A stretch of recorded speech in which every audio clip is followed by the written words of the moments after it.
Magandang hapon. Good afternoon. I'm Philip Medina. And welcome to the ICOMOS Philippine webinar on the 25th day of May 2024. As we celebrate nationwide commemoration of Heritage Month, this session, Unboxing Philippine Architecture's Multiple Links, intends to present our viewers with various perspectives on local architectural heritage. Today, we are truly fortunate, like a gift to be unboxed. Knowledge and insights will be shared by our speakers, tackling issues, concerns, and challenges they encountered in protecting, preserving, and promoting heritage sites. And I guess we are all eager to hear these, as these are core interests in how and why we voluntarily joined in this ICOMOS webinar. And to start this session, let us all acknowledge our esteemed ICOMOS Philippine President, Dr. Chichi Padriguela.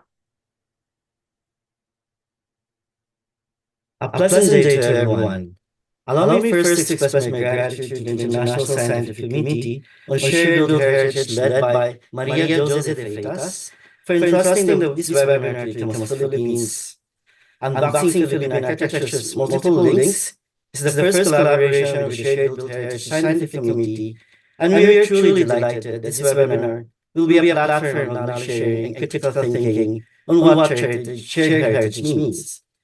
In the context of built heritage, we are truly privileged and grateful to our esteemed colleagues in ICOMOS Philippines, who reminded and enlightened us how shared heritage is celebrated in the country, from its domestic architecture to its public spaces, from the first global city to a site of outstanding value to humanity. Our profound gratitude to Dr. Shalsita, landscape architect Alcazaran, and architect Manalo for sharing their expertise in this event. In May, we celebrate the National Heritage Month in the Philippines, and for this year, the theme is Championing Heritage, Capacity Building, Transform Communities. This theme honors the efforts of cultural workers and advocates who connect with various indigenous communities, enhancing their creativity and ingenuity. It emphasizes the essential role of capacity building and empowering communities to preserve their cultural identity. At ICOMOS Philippines, we believe that knowledge sharing is awareness raising and thus capacity building. Apart from this webinar, with our current undertakings such as preserving legacies in the rice terraces in Ifugao and the Heritage Emergency Fund in the historic city of Vigan, both projects in World Heritage sites, we have capacitated communities to safeguard their rich cultural identity against climate change and disasters due to natural hazards. I would like to end by thanking the ICOMOS Philippine members who made this webinar possible, starting with Limang Siglo, headed by Mr. J.R. Contreras for our Facebook and YouTube live streaming, Mr. Philip Medina for hosting this event, and to our indefatigable trustee and Shared Built Heritage Committee voting member, Ms. Tats Manahan, for making ICOMOS Philippines a significant partner in the scientific committee's endeavors in preserving shared built heritage. Maraming salamat po and thank you everyone. Thank you. That's our ICOMOS Philippines President, Dr. Fadriquela. The ICOMOS International Scientific Committee on Shared Built Heritage, or ISC SBH, researches and promotes the understanding, protection, conservation, and management of historical, urban, and rural legacies, resulting from multicultural and mutual influences. And to open the session for today, we are fortunate to have the Bureau President of ICOMOS International Scientific Committee on Shared Built Heritage. Let us all welcome Architect Maria Jose de Freitas.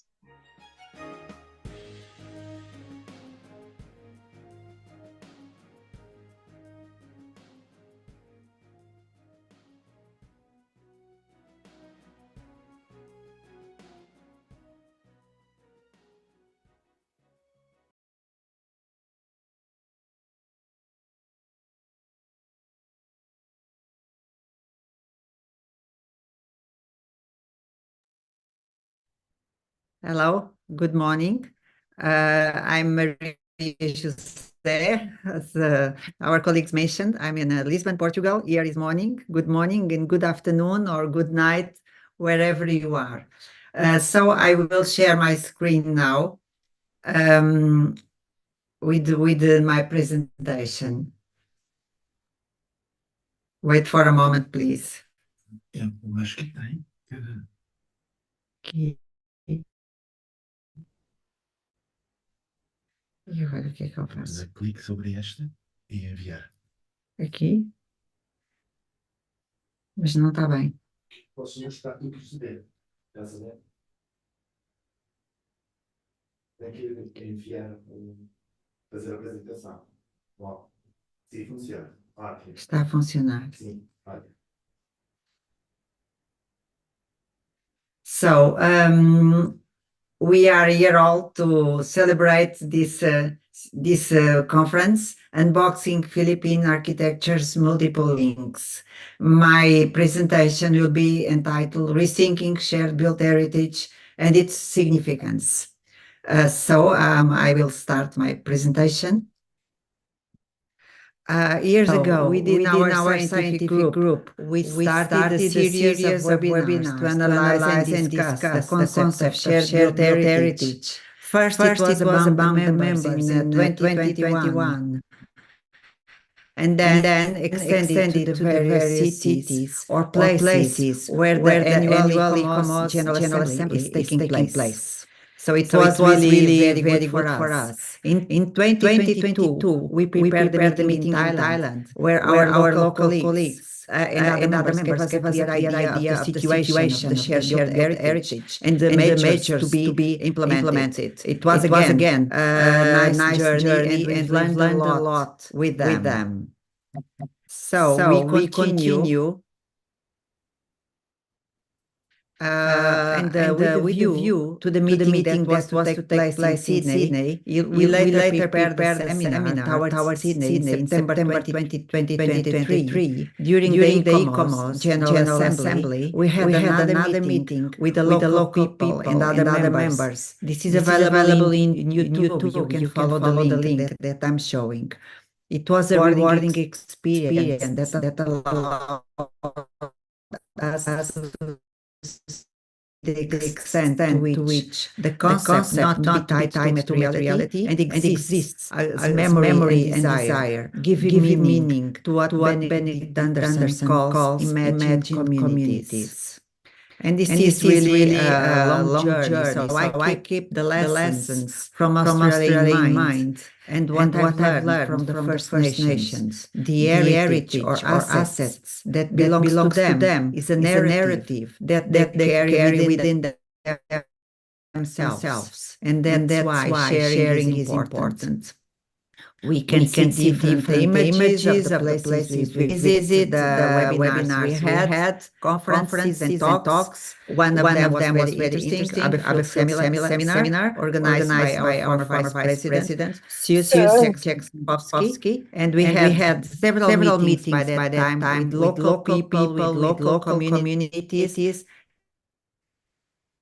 It was really very interesting. These communities, and also we need to talk about them. Living in Macau, I also remember the Macanese diaspora around the world, and also the Philippine diaspora in Hong Kong and Macau, among other places. And then I reflect on the narrative of the space thus created in these communities abroad, because these new spaces gain collective strength. We can see commemorations everywhere. And we can see that this place that lives in their minds in a certain way becomes also a real space. And that's also one of the items we need to think about when we think about shared heritage. Because shared heritage is linked to urban identity. And this also is in relation with the perception that people have to the spaces they frequent. Or what is meaningful and what is not. To a certain extent, urban identity relates to a sense of belonging and the way people see and experience their surroundings. A loss of meaning is like an absence, a non-place, like you just said. But the imagined urban identity is strong in the sense that Anderson gives it when he says that between members of imagined communities, the link that exists in each one's minds appeals to the image of their communication. Laura Jane Smith is one I mentioned there. Laura Jane in Australia, she's Australian, and she tells us about the relevance of stripping away when she addresses the issue of shared heritage, not as an object, but as a process related to how we perceive it in the present. Heritage is about negotiation. We all know about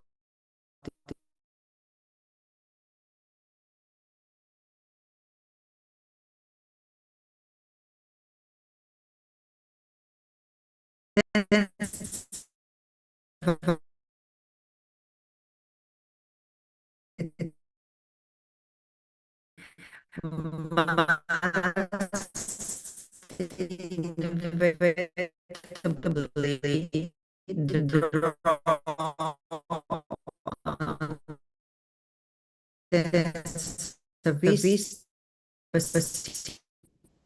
process.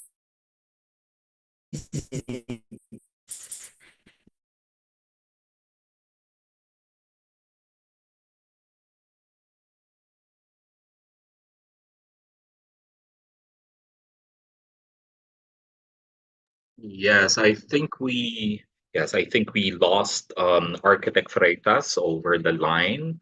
Hopefully we can resume with her message for ICOMOS Philippines webinar today.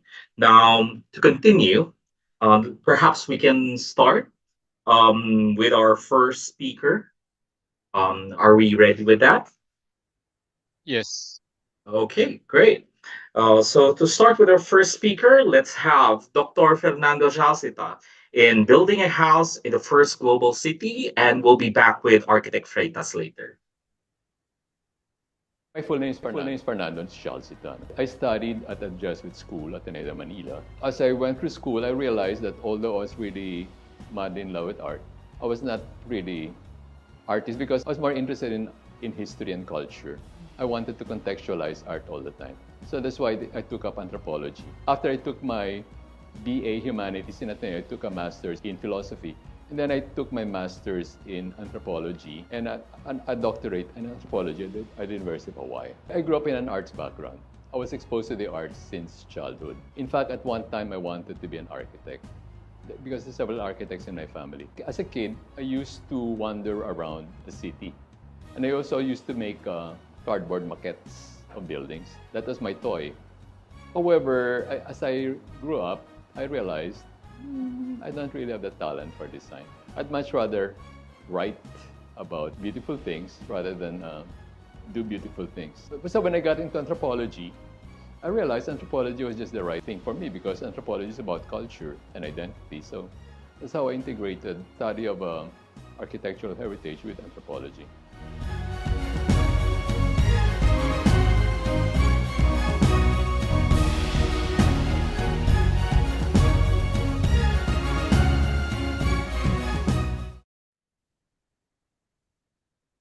Okay, so now let me share my, oops.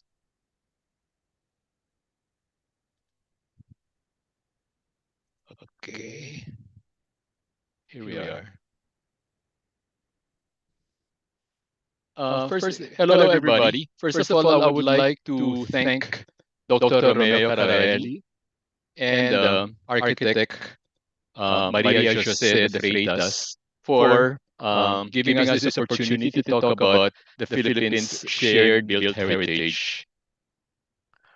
I would also like to thank the members of the Filipina team that organized this conference because it was wonderful working with them.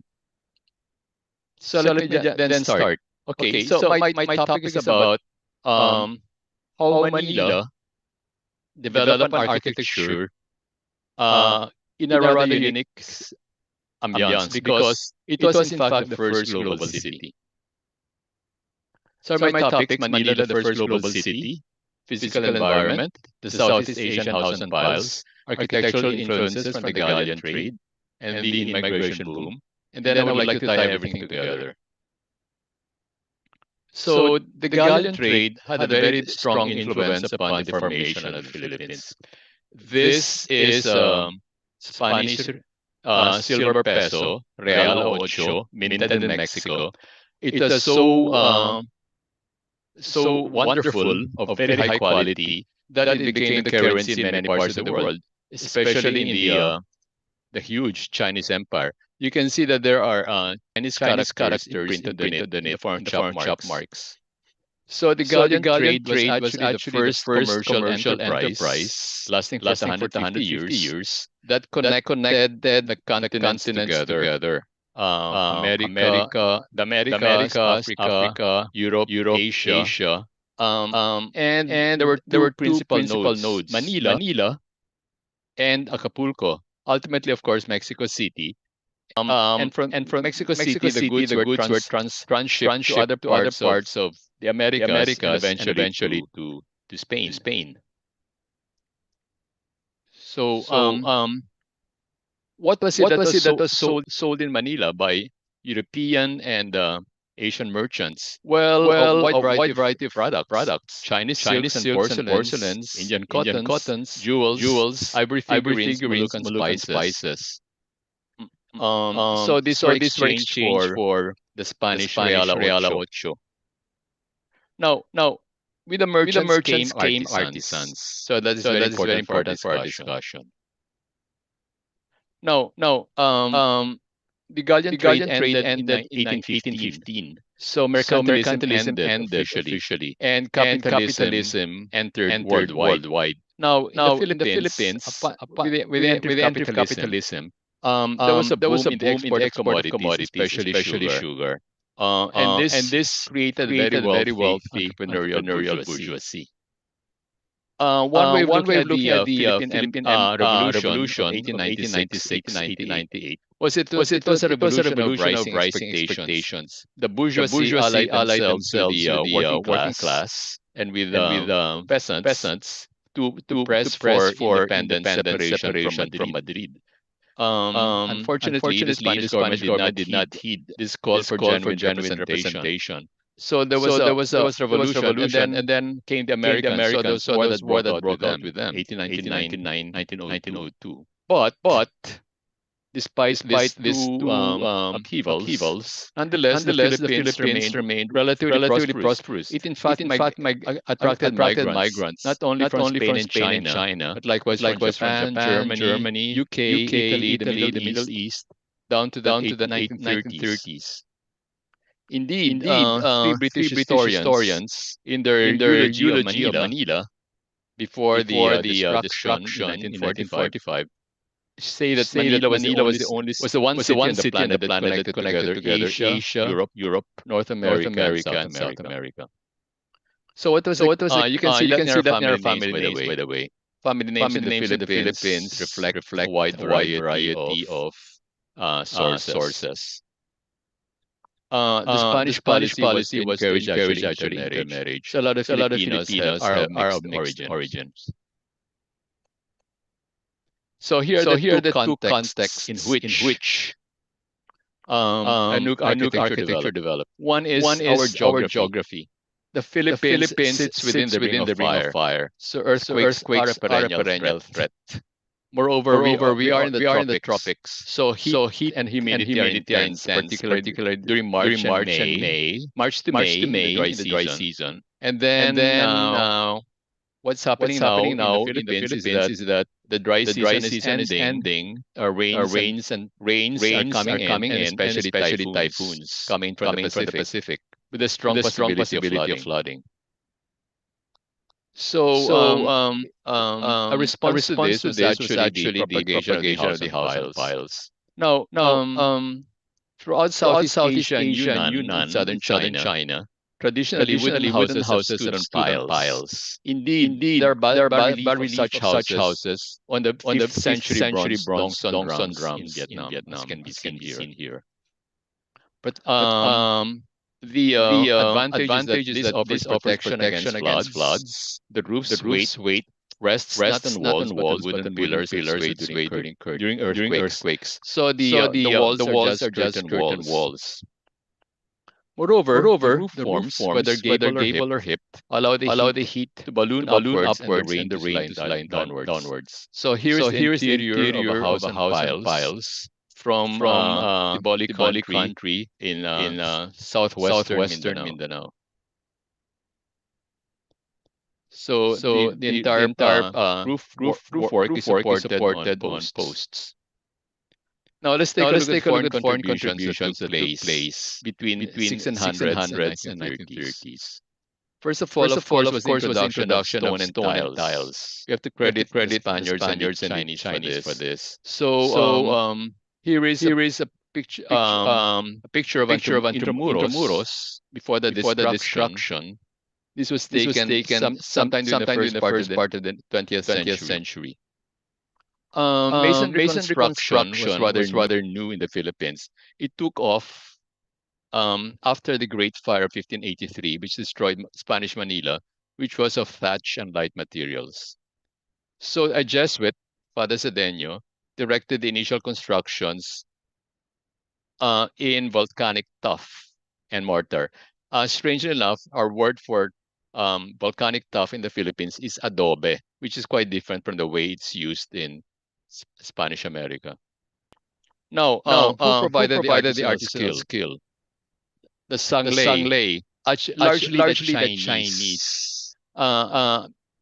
China, after all, had 3,500 years of masonry construction behind it. Now, there was a huge Chinese presence that developed in response to the silver pouring in. From 50 in 1571, the Chinese population of Manila zoomed to 20,000 by the 1600s, and it increased even more.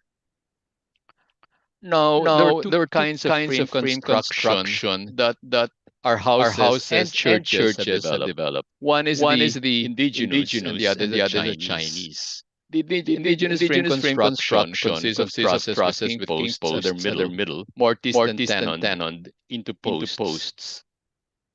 The Chinese added interlocking brackets to the posts to better sustain the beams. I don't know whether pronouncing right. I think Chinese is dugong. Okay. So here is a picture I took of the oldest surviving house in the Philippines. It's the former Jesuit house from 1730 Cebu City. The wood is of Molave, our toughest wood in the Philippines. It's Vitex parviflora. It's as hard as stone when bled.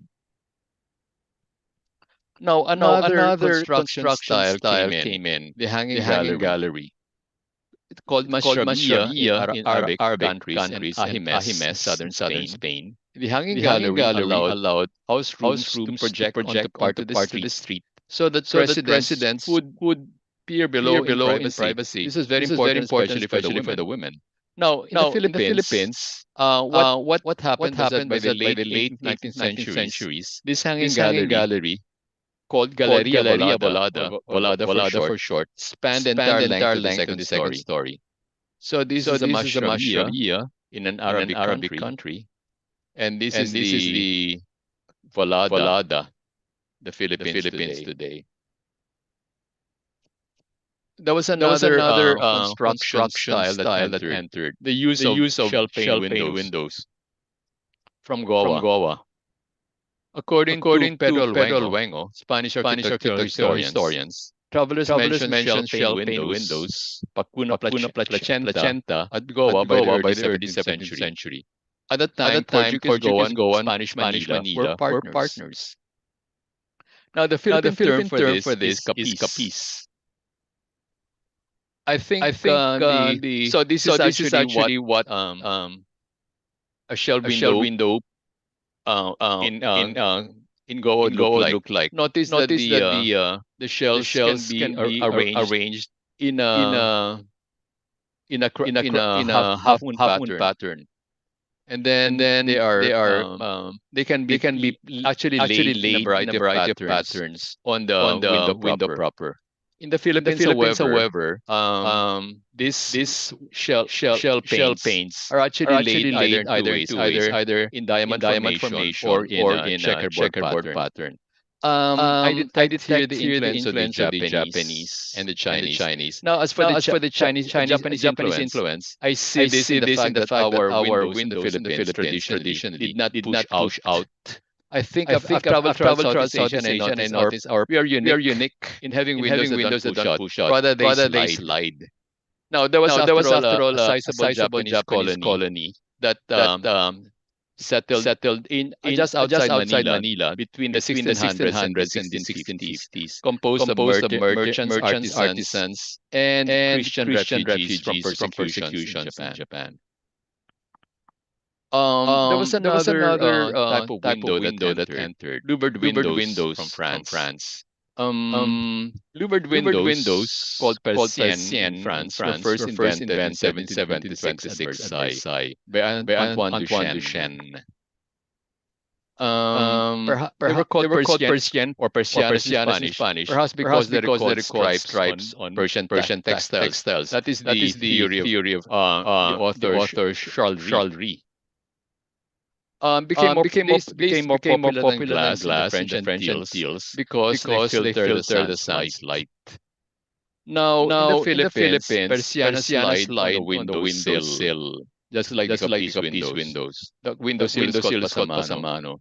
So here is a louvered window or French door at the French Antilles. And here is actually how such louvers are used in the Philippines. They're used alternately with capiz windows. You see when it's hot outside, noontime, the louvers are drawn so that air enters, the sunlight is filtered. However, during a storm, the louvers are pushed to one side, and what are drawn instead are the capiz windows. Now you'll be wondering about this window below. This is a Philippine innovation. It's called ventanilla. In fact, I'm sitting beside one right now. It's very good because it cools the legs. The term is Spanish, but actually this is invented in the Philippines.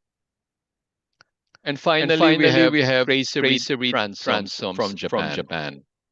This Japanese settlement in the Philippines died out by the 1650s. Now, the Japanese migration, however, revived after Japan opened for trade in 1853. And Japanese migration continued until World War II.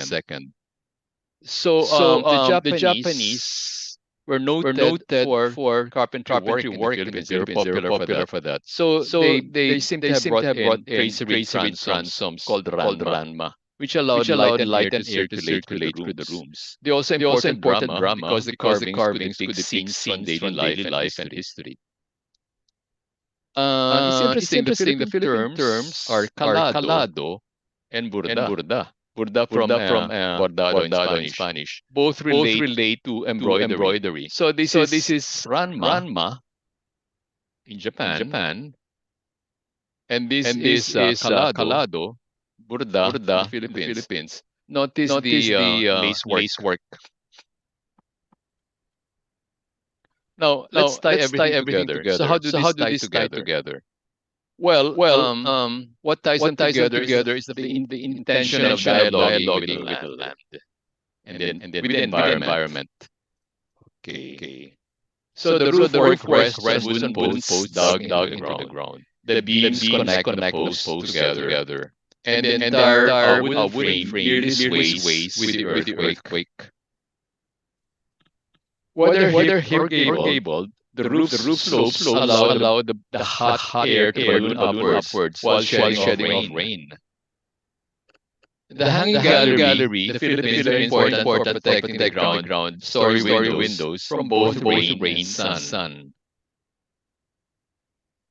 The same time, the window panels slide and allow more wind and light inside. While as I pointed out, the tracery transom panels facilitate airflow. It's interesting to know that the founder of Bauhaus, architect Walter Gropius, visited Manila after World War II in the 1950s. He was brought around by my uncle, Juan Akpil, an architect. Juan Akpil showed him houses like what I've shown to you. And he was quite impressed. He said, the wonderful thing about these houses is that they're so suited to the tropics. Definitely, their form follows their function. So he praised them for their passive cooling features. Something to remember in the speed of climate change. Style-wise, I think there's an interplay between the translucent and the opaque. So the stone mass, the ground floor, interplays with the buoyant cantilevered upper story. There you are. You can see here the ground floor is massive. But the upper story seems to float. And inside there's a when these windows are drawn, you hardly see any walls. So that the painter Fernando Sobo de Ayala said these houses are like cages. So what to call this style? This comes out to the problem of what do we call shared architectural styles? Hybrid? Polymodal? Well,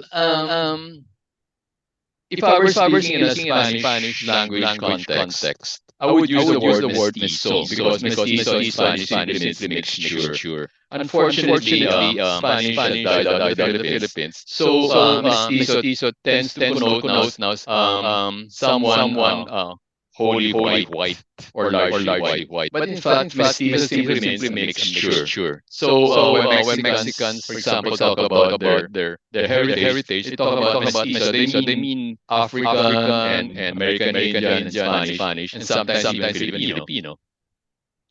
How about hybrid? This is a term that has gained currency, I realize. I'm not very happy with it, frankly speaking, because this is drawn from biology. And in biology, the product of two parents coming from two separate species would be called hybrid. In biological anthropology, we are taught that the natural thing is for animals, organisms to mate within their species, not to cross species. Because the result, for example, in the case of a mule, which is the hybrid of a male donkey and a female horse, is sterility. Maybe vigorous, but it's sterile. So I decided to hunt around for an alternative term. I chanced upon the term polymodality, which is in music theory. Current musical theory tells us that there are seven musical modes. Phrygian, Lydian, Aeolian, etc. Now, contemporary modern music deliberately mixes sometimes two modes or more within the same tonic to give more color to the piece. So I thought this is great. I mean, this is because culture is after all symbolic, like music. No? I mean, culture is invented. It's arbitrary. So I thought this is a term I'm going to use. In fact, I've been using it. So a cultural symbol can bring meanings that do not always harmonize with each other. There are contradictions precisely because there are different ways of interpreting reality, and they can coexist within a single culture. So with that, I end my piece. Thank you. Gracias. Maraming salamat po. Thank you very much, Dr. Salsita. And this presentation on building a house in the first global city. Before we proceed to our second speaker, we would like to go back to architect Maria Jose de Freitas. Are you still online, ma'am? So we can hear the rest of your message.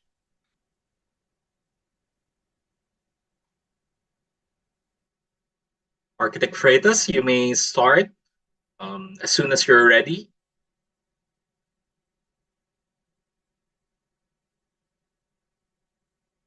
She's still with us. Let me check. Okay, Kindly enable hosting. she cannot unmute. Okay.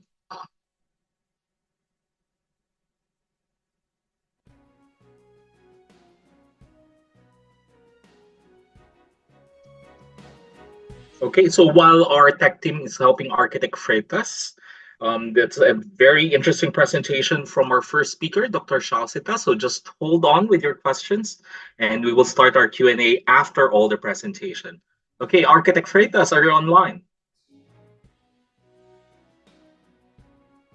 I'm online, but please, I cannot start video. Please allow me to start video. Okay, thank you. I'm online now. Thanks also for Dr. Fernando for the presentation. It was really beautiful. But I should say one thing is that also Portugal was in this kind of global city, global situation during the period of trade period between 16th and 17th century, together with Spain. And I also note with very interesting the situation you mentioned Goa. And Goa is really something that was important for Portugal in the trade to Japan. So let me continue where I was. I'm just discussing concepts. I think very useful. I'm more in the concept connotations and so on related to our shared built heritage. Also, this one related to Philippines, where we are now.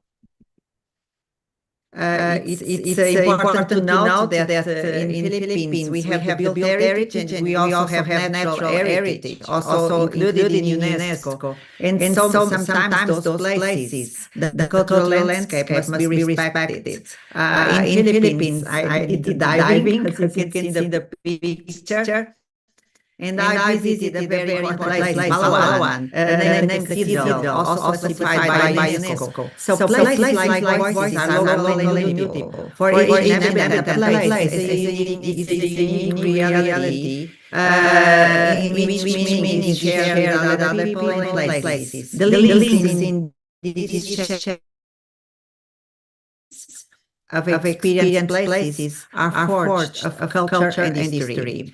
So considering an informed cultural tourism, the performance between visitor and visited monument is an element that incorporates place, meaning, and identity that are constantly being created and recreated. The role the heritage plays in the act of remembering reinforces the idea that heritage is not a thing, but the cultural process of meaning and memory making, reinforcing the intangible nature of heritage, to make the connection between the physicality of the place and the conceptualization of identity and social place, the interconnection between both.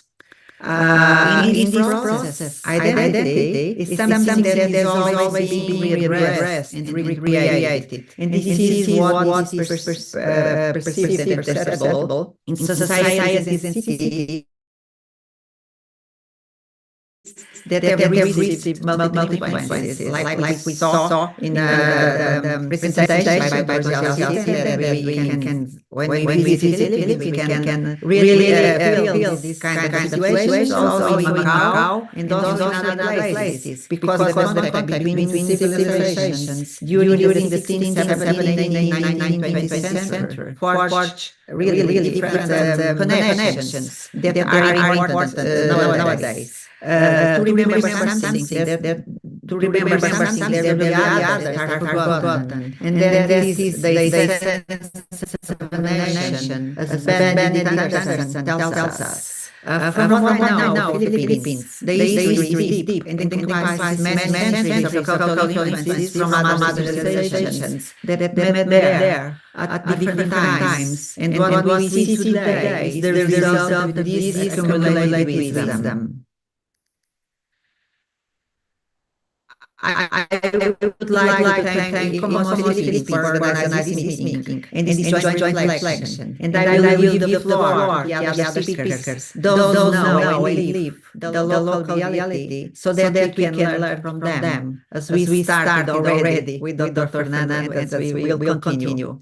Thank you so much for this cooperation between Shared Built Heritage and ICOMOS Philippines. I'm sure this will be very good for everybody to listen. Thank you again. And I finished. Maraming salamat po. Thank you very much, Architect Freitas. And heritage is not a thing but a cultural process. So that is her presentation in Rethinking Shared Built Heritage and its significance. Now we'll move on to our second speaker, who documented thousands of open spaces in his exposition of the plaza, the heritage of public space and Philippine urban settlements. Let us welcome architect Paulo Alcazaren.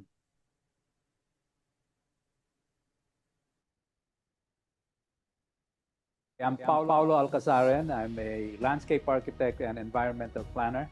My academic background is in building architecture, landscape architecture, and city planning. My advocacy, and I've had 4 decades of experience in the fields of landscape architecture, urban design, and planning. And in the last 25 years or so, my advocacy has been in heritage conservation, but now specifically in the conservation of open space, which in the Philippine urban setting are plazas.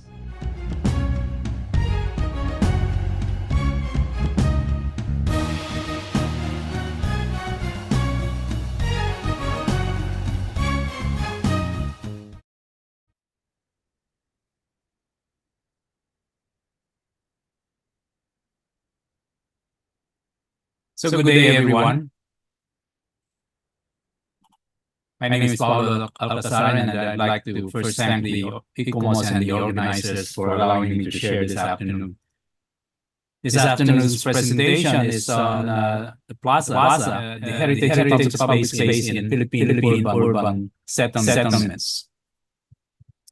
Before the advent of shopping malls, Philippine colonial life was celebrated in plazas. A century ago, town cities boasted well laid out landscape plazas, framed by elegant civic and religious structures. Monuments, public art, and fountains raised spaces, fiestas, and seasonal celebrations were synonymous with plaza life. This and defined and strengthened people's sense and pride of place, helping to form their civic identities. In the past half century, however, the trajectory of urban development has seen plazas lose their place in people's lives. Car-centric, neoliberal, neo-capitalist planning, and leisure patterns focusing on consumption as a substitute for conviviality have marginalized public plazas. The COVID epidemic forced us to launch what is one spaces for our mental and physical health. And climate change pointed to green spaces as perfect foils to pollution, flooding, and urban blight. This presentation will highlight the history and present state, as well as how we could relearn the art of building humane towns and cities so we can pass them on to future generations better than when we inherited them. So where do Filipinos live, or where did they live? In the Spanish colonial era, less than 20% live in the 200,000 cities in the archipelago. During the American colonial era, population expanded into the tens of millions. 30% lived in 847 towns and cities.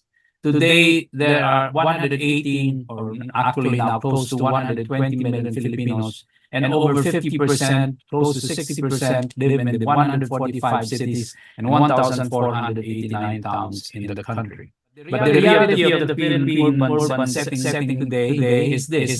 This is Metro Manila, 613 square kilometers, 12.8 million residents. There's an obvious lack of parks and open space except for the heritage core. And this impacts sustainability and resilience, as well as climate change adaptation and disaster risk reduction and mitigation. Metro Cebu is not much better, 0.8 million population, no plazas outside the historic core, no parks or open space system. And both, there's a large lack of public transport system that's not car-centric. Although Manila does have MRTs and LRTs, it's not sufficient to service the needs of the population.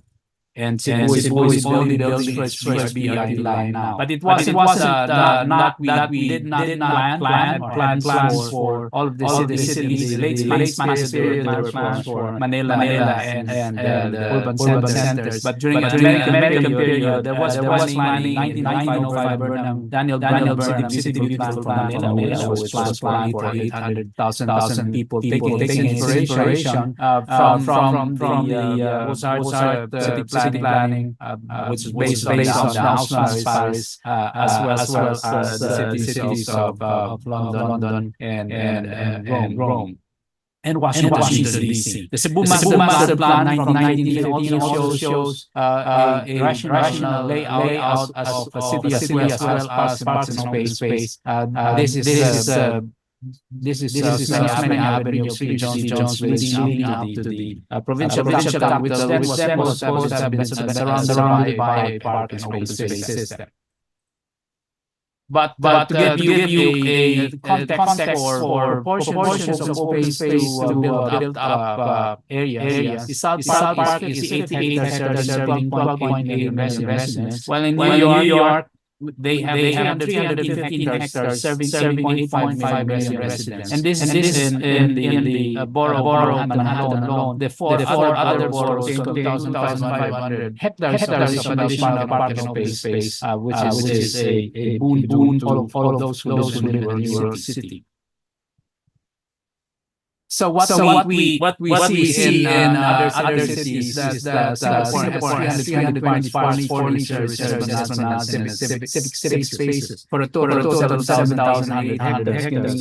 All Singaporeans and a lot of Filipinos who live there. 15 square meters public parks and open space per person. In Manila, it's much less. 0.2 square meters of public parks. These are accessible public parks per person, while Metro has one half of Manila's at 0.1. But the goal is to provide the WHO minimum of 9 square meters public parks and open space per person in cities with access to a park within a 15-minute ride from Singapore here. So we have a long way to go. So we need to study how we built our cities with open space before and why we're not doing so now.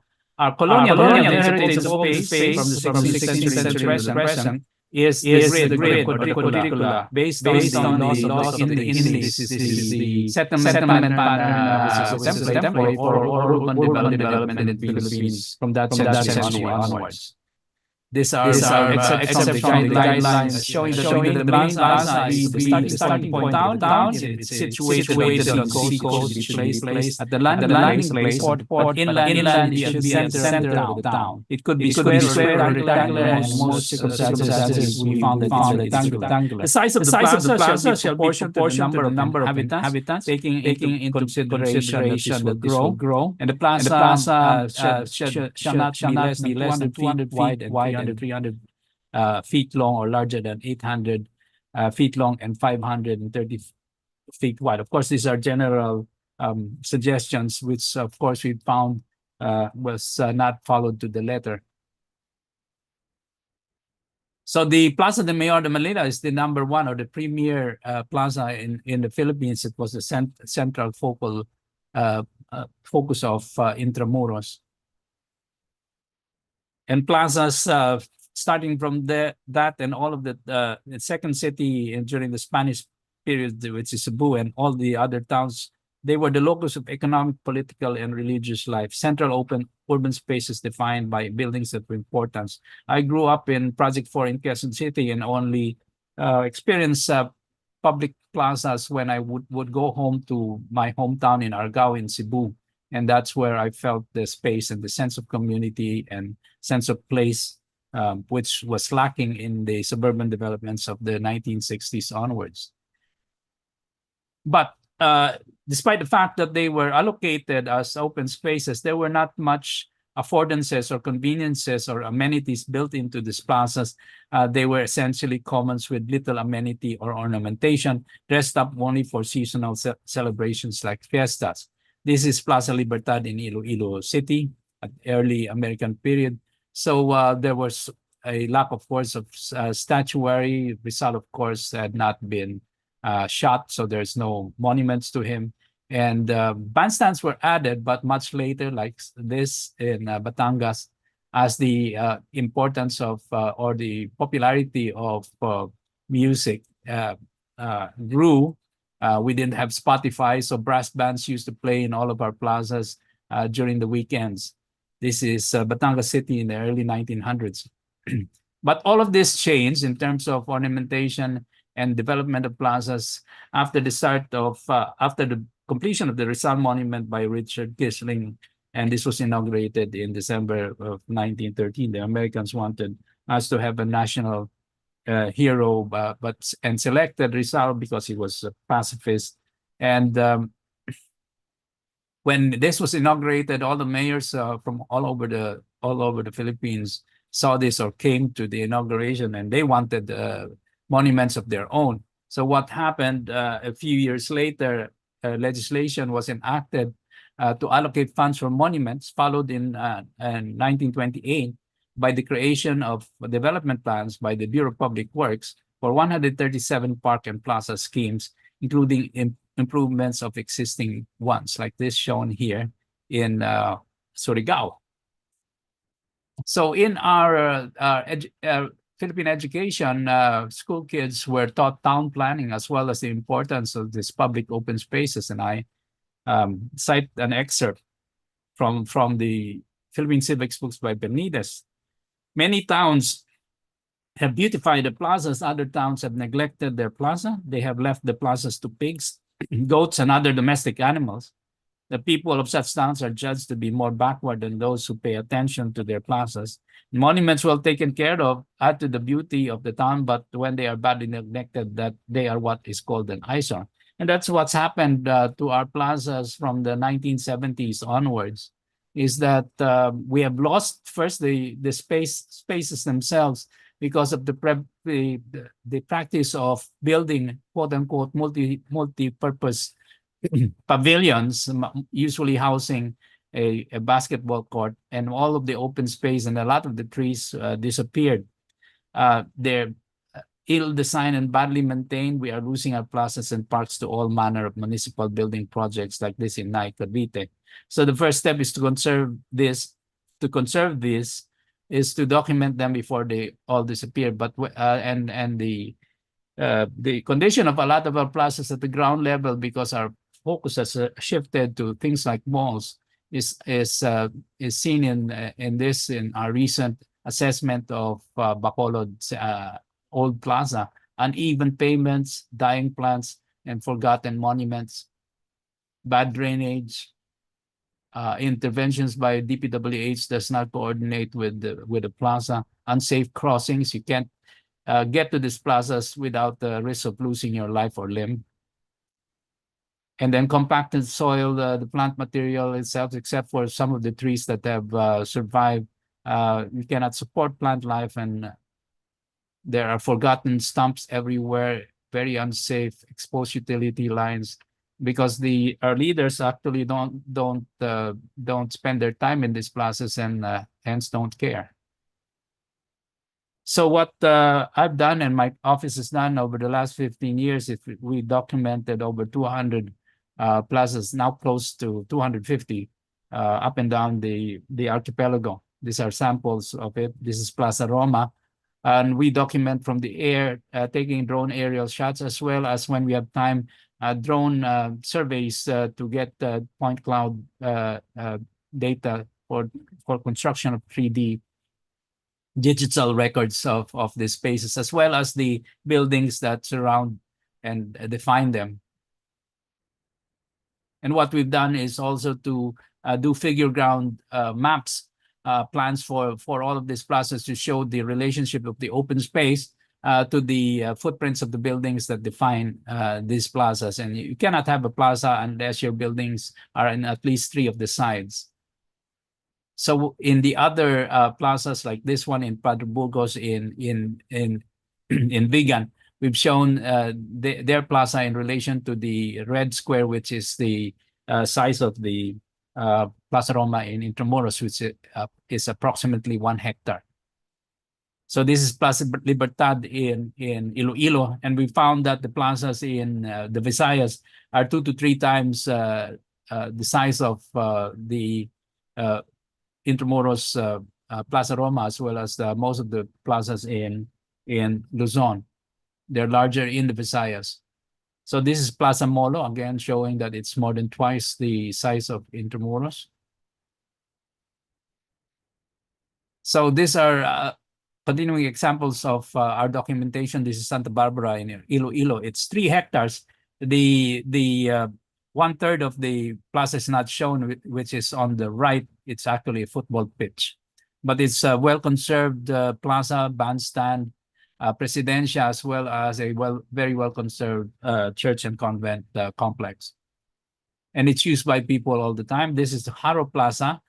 This was taken like 6 years ago. We've been able to redevelop this or bring it back to its original form. In fact, that large pavilion in the center, you'd be glad to know that we've been able to convince the mayor to take it out and bring the plaza back to its original open space, because there are other areas where they can have this. This is a covered gym. And we've discovered an old gazebo that was hidden inside that pavilion.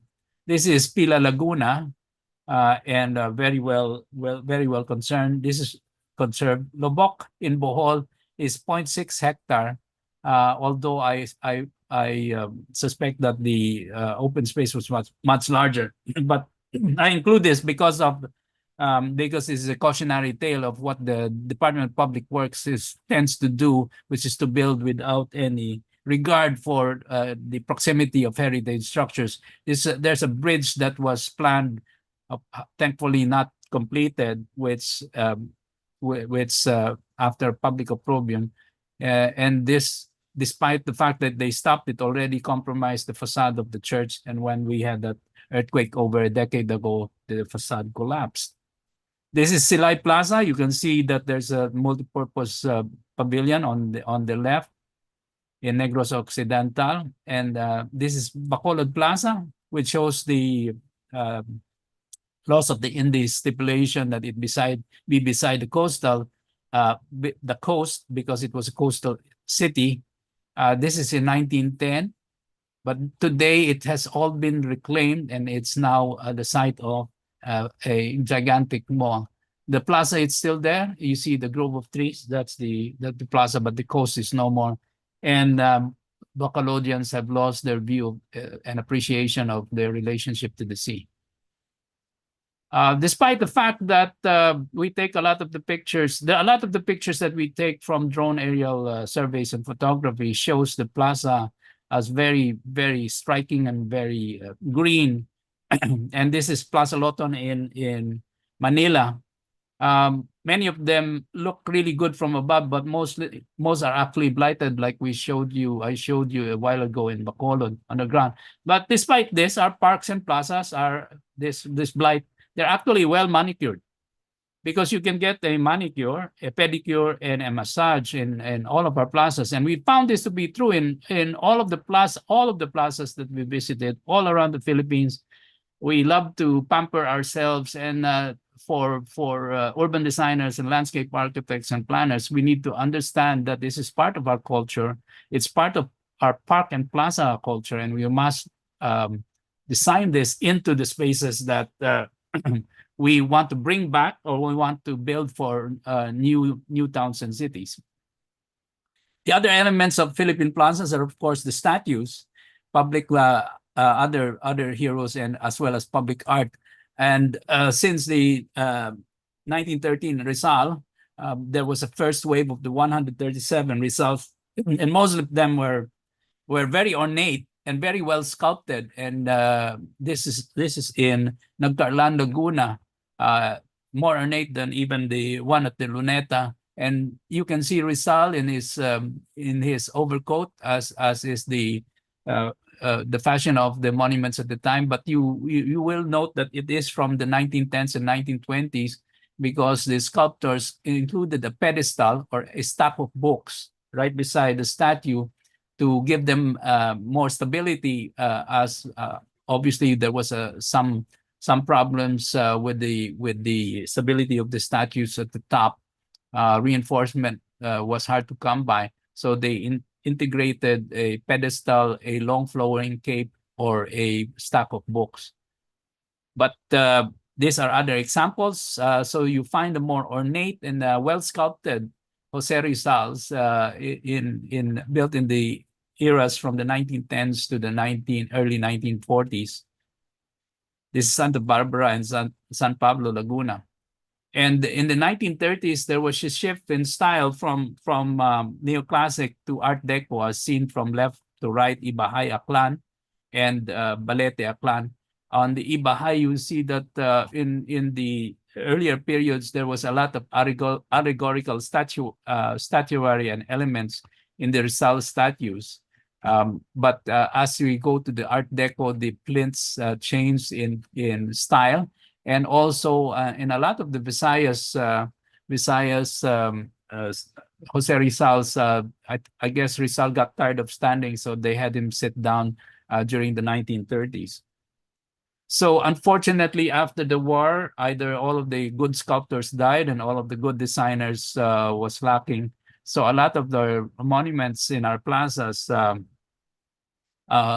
were either the monuments were badly neglected, or the basis for them were of questionable aesthetics. This one in Calape, Bohol.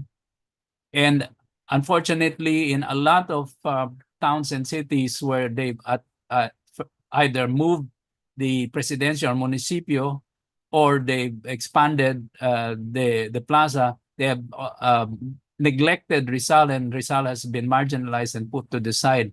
Like this in Albuquerque, in Bohol, as well as Dimiao also in Bohol, and Rizal is not paid any attention to, except for probably Rizal Day. So in Bugasong, Antique, it's just left to the side, and the more modern Rizals from the 1960s onwards, like this in Catmon, Cebu, is of questionable aesthetic levels. And unfortunately, also the plinths are not well maintained, which shows you where our priorities lie now in terms of municipal civic art. So, of course, in other plazas, it's very interesting to see other statuary added.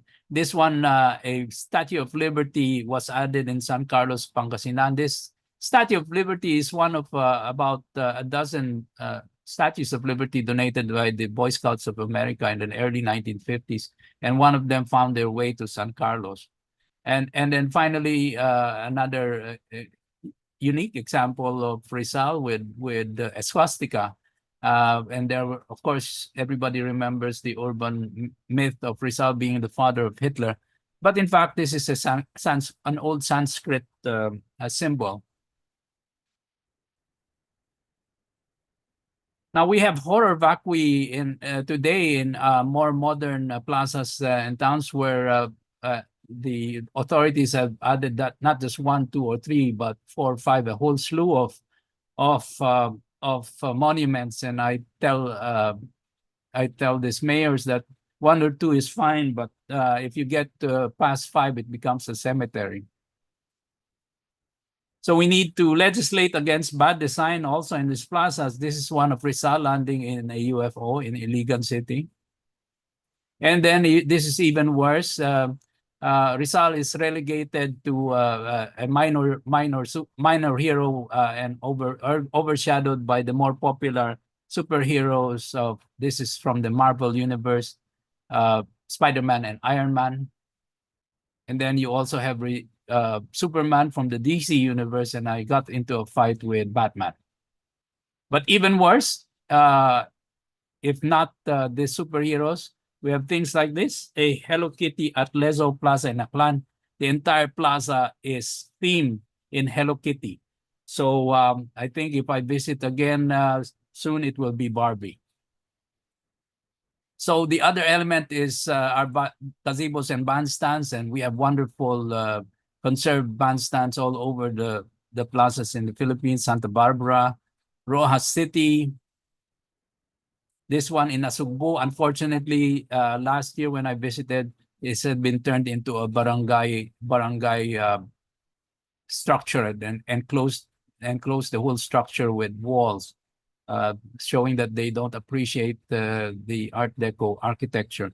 And then in Pasig City, you have this strange structure, which in fact houses the toilets. Pasig is known for its pineapple, and they chose it probably because of the color of the pineapple. So today, we 1/3 of all of our towns and cities are informal settlements, and there's no thought to put civic spaces except for the basketball court. So the basketball court is now our civic space. So, but even with this modern version of the plaza, it retains some of the elements and compositions of the traditional plaza. There is on one side the state, which is the barangay or the municipal tent or structure or barangay hall. There is a small capilla not shown in this picture on the side, and then it's surrounded by commerce.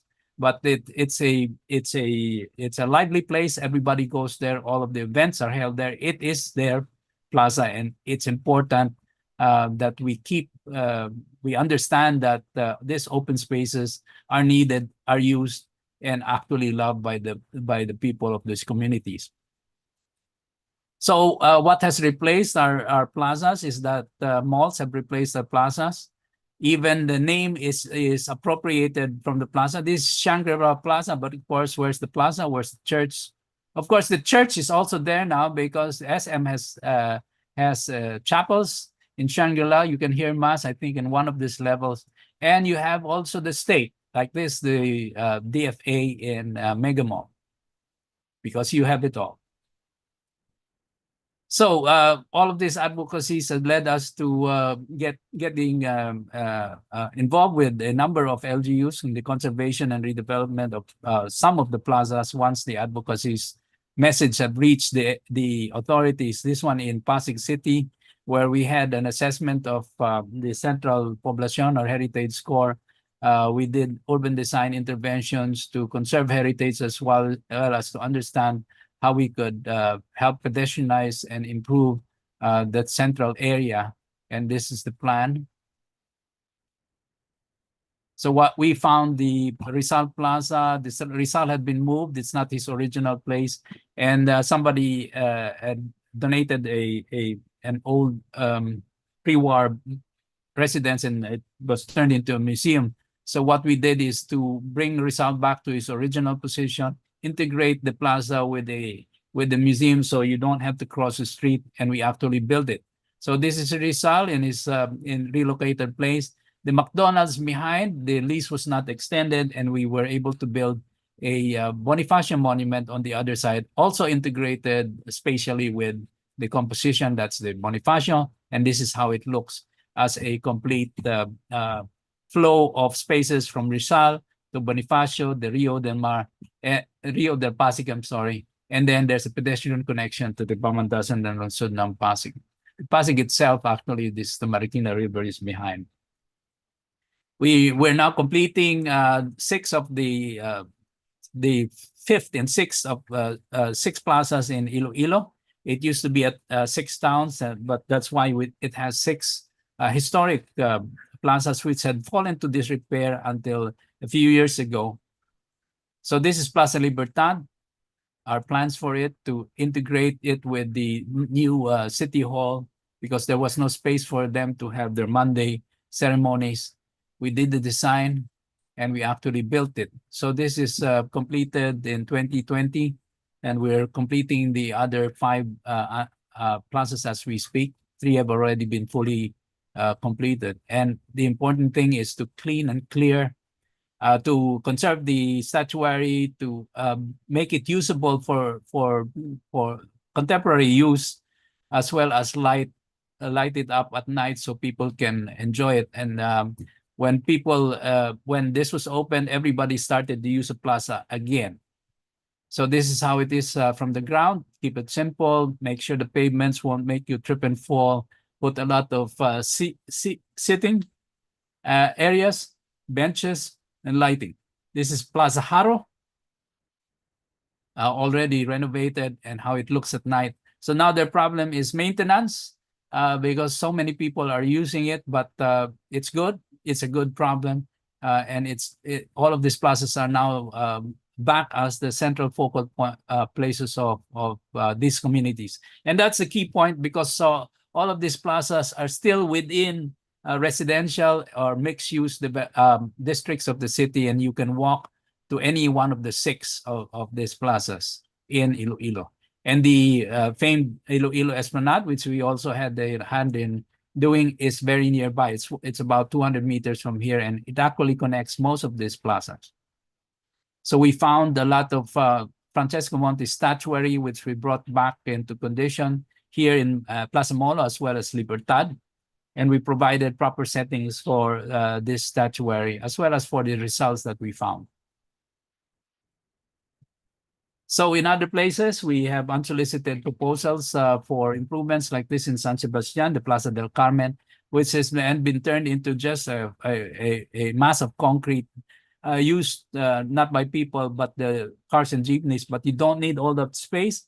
We can recover it as we've suggested here. And then Plaza Cristo del Rey in Makati. So many small buildings were built by the city, which could be removed, and thus open the plaza to access and to view.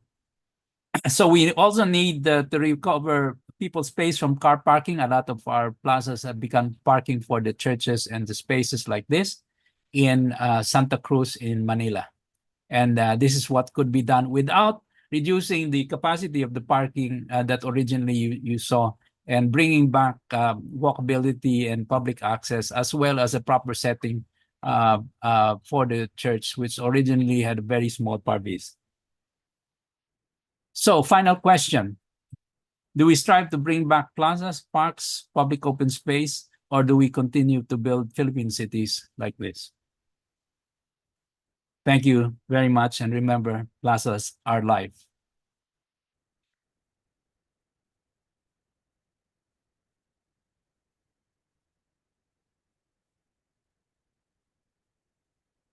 And sometimes it really comes as a surprise, especially the Hello Kitty and the pineapples. So, but gifts of cultural knowledge offers us an opportunity to grasp the understanding of who we are as Filipinos.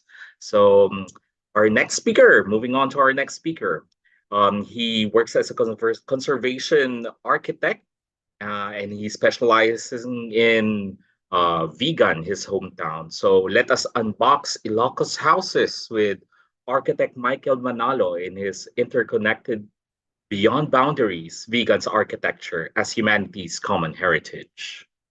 Well, my name is Michael Manalo. I'm a conservation architect. Everybody calls me Miko, by the way. I'm a conservation architect. I'm affiliated with ICOMOS Philippines, and also I teach at UST. In the Masters for Cultural Heritage Studies. Why did I get into this?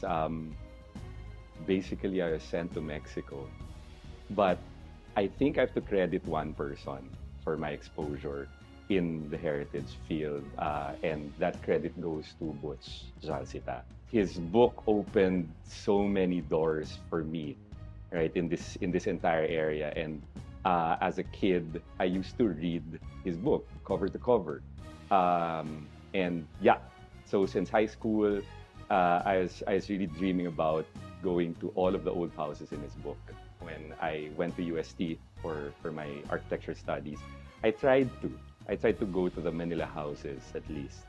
I guess that's my inspiration for setting off into this whole journey in heritage.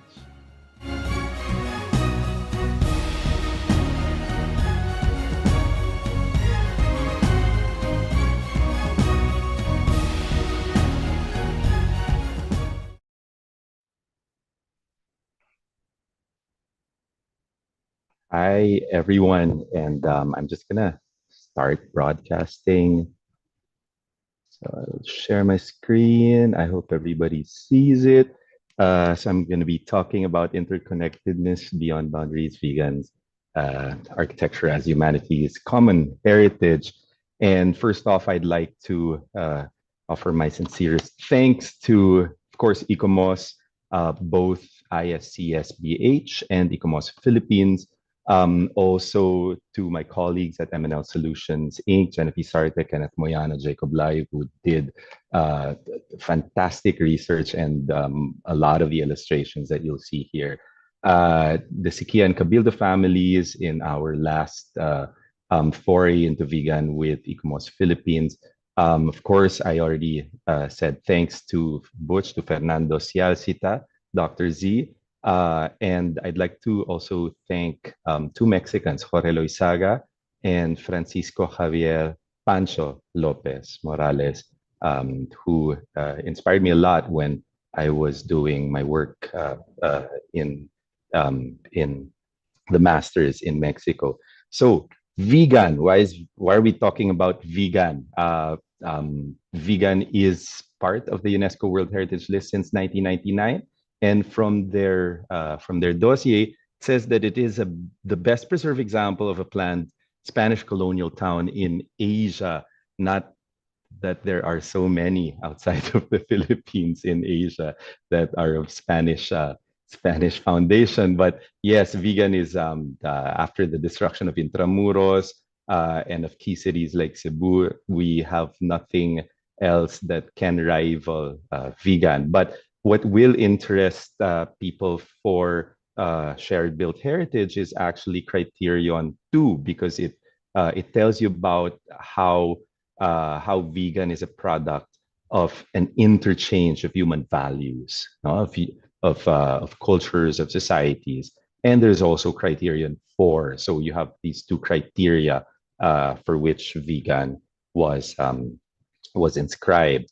So what is inscribed is actually the Mestizo district of vegan. So it is where it says this is all from the nomination dossier. It was settled by affluent families of mixed Chinese Ilocano origin, but probably we can also add Tagalog and even Mexican or even Spanish families. And in the 20th century, there were Germans also living in vegan. So you would have a really hybrid district going on there. And then in the second bullet point, you have the two-story structures. So you have all of what Butch, Dr. Z was saying earlier, right? The capiche shells, the wood, ventilation, and all of that. And then you also have, it says there that the Chinese merchants and traders conducted their business from shops and offices in the ground floors while living in their living quarters above. And then vegan has maintained its authenticity in its grid street pattern. So this is the most important. The grid street pattern, historic urban layout, and use of open spaces. This is probably what remains constant and consistent in vegan, while a lot of the built architecture, the houses, even to a certain extent, the churches, have sustained changes from the time of its inscription into the World Heritage List. Just a little background to give us like a view of where vegan is. This is Luzon in the northern part of the Philippines. So Manila is here, and then vegan is about 402 kilometers to the north. Now you can imagine what 402 kilometers was like from the 16th to the 19th centuries. Today, it takes about 4 hours to probably 4 to 7 hours to get to vegan, depending on who's driving. But you can imagine back then, without all of these high-speed highways, how many days was the trip from Manila to Vigan? So it begins in 1572. The Spanish arrive. It becomes an encomienda of Juan de Salcedo. And then in 1595, the Diocese of Nueva Segovia is established further up north in Lalo, which is roundabout in this area. But that didn't prosper really. Probably was too far away from the capital. And in 1758, it was decreed that the seat of the diocese was permanently transferred from Lalo to Vigan. So this now catapults Vigan to prominence, but the prominence won't really happen until 1790 when we hear about the construction of a new metropolitan cathedral. The cathedral that actually exists today dates from the latter part of the 18th century. And then in 1818, the Ilocos province is separated into north and south. Vigan becomes the capital of the south, or Ilocos Sur. So you have what Paulo had earlier mentioned, the leyes de Indias, the ordenanzas, or the ordinances for the foundation of cities can be found within the laws of the Indies that were promulgated in May of 1572. So it does have several articles concerning the layout and how plazas, for example, are dimensioned and all of that.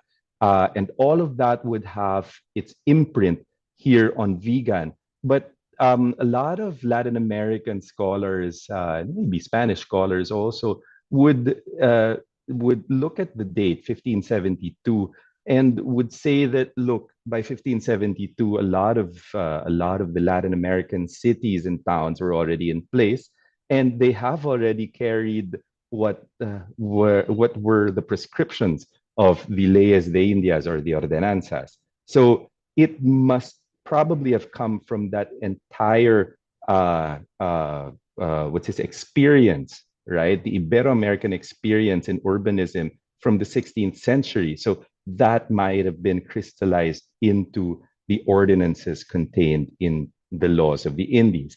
Now here in the left photo, you have Bigan, says here. You see it quite clearly, but you can also see that it's in sort of like an island. So Vigan is cut off from the mainland by two rivers, the Mestizo and the Govantes rivers. And once upon a time, a lot of the boats would have been moored along the coast of the South China Sea, what we also refer to as the West Philippine Sea. And smaller boats would have traveled up to Vigan via one of these rivers. So the two rivers are here. This is one, and this is the other. At the back, you see the dense grid of streets here. And then you have the main plaza, Plaza Salcedo, and then you have the cathedral and another plaza, Plaza Burgos. So here is, it says, a view of the harbor.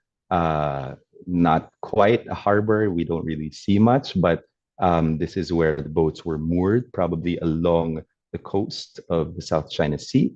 And this is looking at Vigan as you approach it from the mainland. So you cross a bridge, you cross the river via this bridge, and then you have the major public and religious buildings and a hint of the tower of the cathedral right there.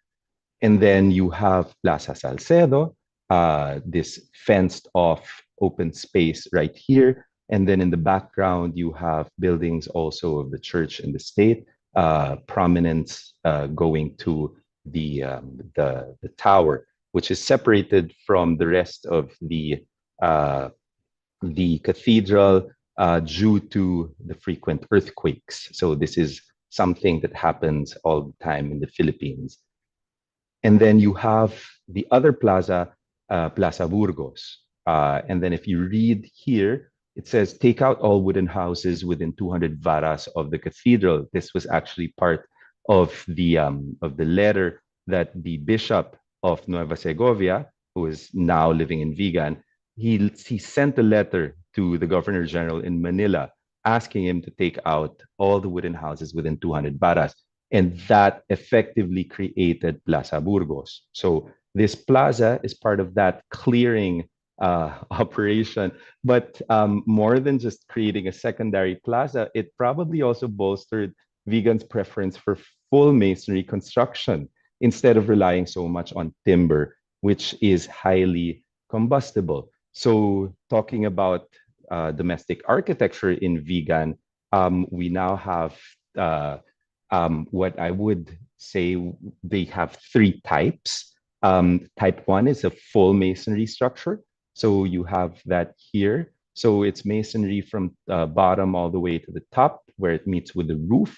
And then you have type 2, which is a lower floor of masonry and an upper floor almost entirely of timber. And then you have type 3, which is the most interesting. It's a blend of type 1 and not exactly type 2 because you have a full masonry construction. So from ground to the second floor all the way up to where it meets with the roof. But then it has what Fernando Cialcita earlier, what Dr. Z was referring to as the Galeria Volada, or Volada in short. So you would have this protruding gallery, which sort of encloses the entire construction in the upper floor. So here you have a section of the full masonry type. So you can see the exterior walls and an interior wall, very thick in the ground floors, diminishing in width in the upper floor, as is done also in other places. You'd have wood restricted to like the major beams, the joists, the floors, but you'd have a roof system, a roof structure that is almost entirely made of wood. And above that would be the tiles. And then this would be how, for example, a brick arch is done in a full masonry structure. So it would mix a masonry arch with lintels of wood.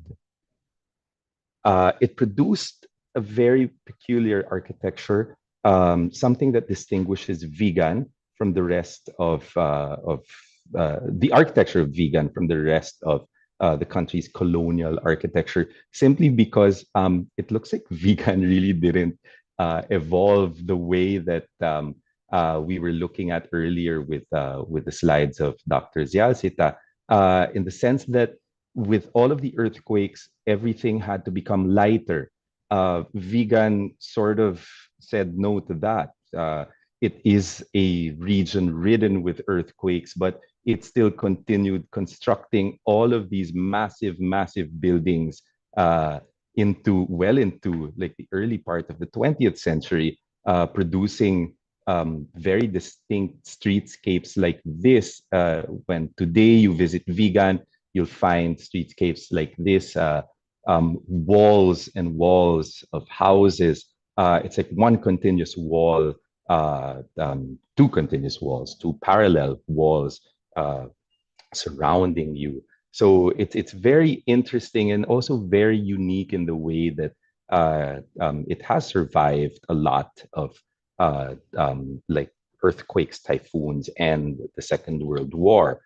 Now you have type 2, which blends wood with masonry. So masonry in the ground floor, wood in the second floor, but you see that the facade is still flushed. It's like the full masonry structure, but the entire second floor is wood. So inside you would see where the wooden posts are, what Dr. Z was referring to earlier as haligi, and then all of the wall panels are made also of wood along with the floors. And all of this wood, this gorgeous, gorgeous wood, is constructed using Oriental joinery. So we've looked at the joinery and we found very beautiful examples of Oriental joinery. Like for example, for wall panels, the studs are made like this, and then sometimes for bracketing, so they would have this sort of elbow system reminiscent of those Chinese and Japanese brackets that you have in temples. So it effectively lends that Oriental feel to the entire construction, right? And then you'd have type 3, full masonry structures with a Galleria Volada. So for this, we'd have to look back at Manila. So this is a view of Manila from 1792 by the team of the Malaspina expedition, particularly the artist Fernando Brambilla. And while all of this looks it's very Western actually, we will focus on this side of this drawing by Fernando Brambilla, and we'll see that it is something very peculiar.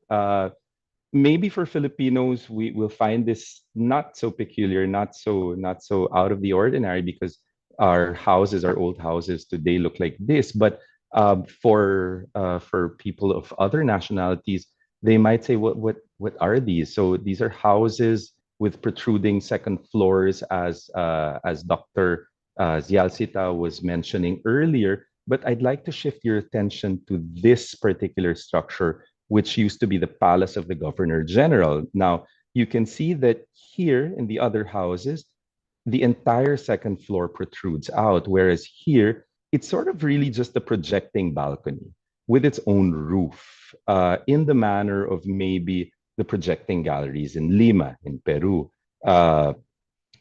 This would hark back to what Dr. Zialcita was mentioning earlier, making reference to Islamic architecture, particularly in the Mashrabiyah. So you now have this Islamic form of construction or tradition in construction crossing to Spain, and then from Spain it crosses to Latin America, and from Latin America it then crosses the Pacific to the Philippines and produces a very distinct manifestation here. So in Vigan, what we would have, the oldest document that would carry that would be this. So this is coming from the plan of the cathedral, and part of the plan is this one. It's a small house for the rector of the cathedral, and then you would have that projecting balcony, that Galleria Volada, that we also see here. So it's not quite this type. So it's the type that continues on in the rest of the street. So that one, if we look at an isometric view of the section, so you'd have that full masonry wall, and then you would have projecting beams, right, that would carry that gallery. So unlike what was being discussed by Dr. Zialcita earlier, it seems that Vigan refused to get rid of this very thick wall, right? Just to let the interior space extend out to this space that the gallery forms, right? So this is still a separate space. It's still separated by a doorway through which you access the gallery, right? Borrowing words from the book Philippine Ancestral Houses by Zialcita and Tino, this would probably have also been done to isolate the heat from the outside, so to prevent the heat from further going into the interior of the house, sort of like how those old style what's this the thermos containers with the double walls would do, just to keep your drinks hot or cold. This is a system to create floors, which is also very, very reminiscent of systems in Spain and Latin America. And this is how they would have constructed the roofs. So this is also very typical of Spanish and Latin American systems. But when we look at the inside, it's very, very different. It's really a forest of logs, as we can see in this example from the Siquia mansion. So here in the section, you can see that it indeed is a forest of logs. The pictures would confirm it. And it's interesting because we were talking to Dr. Cheek Fadrikela, who also did the materials testing for this. And initially, he had identified this wood as juniper, which is imported, but has now become very specific. So it is now Eastern red cedar. So it probably came from the United States. So this just tells you how connected vegan was with the rest of the world. So you have the Siquia family, which is one of the leading families of the city, engaged in trade. And that trade wasn't just with Europe and Latin America. As Dr. Zialcita said earlier, it also included the United States. So that roof system was very, very heavy. And this is something that we see in proliferation in Latin America. So you'd have in 1 square meter, 40 or 42 pieces of these tiles bound together by lime mortar. This is the last part, friends, family, and fabric, physical manifestations of vegan social history. And we looked at the Siquia mansion earlier. Now this is the family that created it. So this is the Siquia family. And if you look closely at the surnames, you have Chinese surnames, you have Spanish sounding surnames. So everything really is mixed up, right? So everything is coalescing. And we're just talking about one family, one very, very cosmopolitan family. So you'd have people that look very very Western, while others look very Chinese or very Filipino even. So these are the people who made this house, and all of these generations of families have given their imprint on this house based on where they were coming from. So if, for example, somebody marries into the family, he or she brings that knowledge into this family and leaves an imprint on this house. So this house used to be just a small house. This used to be the confines of that small house, and this was the kitchen. So it was L-shaped, like that. And then it grew to become this really beautiful, beautiful abode that we have today, right? So this is it in plan. So you can see the kitchen and this corridor leading to the dining room. But once upon a time, this wall didn't exist. So this would just flow into the antesala, this entire space being called the caida, and this area being reserved for eating. And then you'd have the bedrooms and around the living room. What's interesting is it had a bangsal. So bangsal, with reference to an azotea, the bangsal is a more informal azotea. Azotea is an open air space adjacent to the house. In a lot of places, this is where chores were done. But in Ilocos, the chores for the kitchen were done out in the bangsal. So if you look at photos from the end of the 19th century, you would still see these bangsal hanging out like appendages from these houses. So you'd see them thatched, right? And then they did have stilts. So they were remnants of a more primitive Ilocano way of constructing houses. So from this region of the Philippines.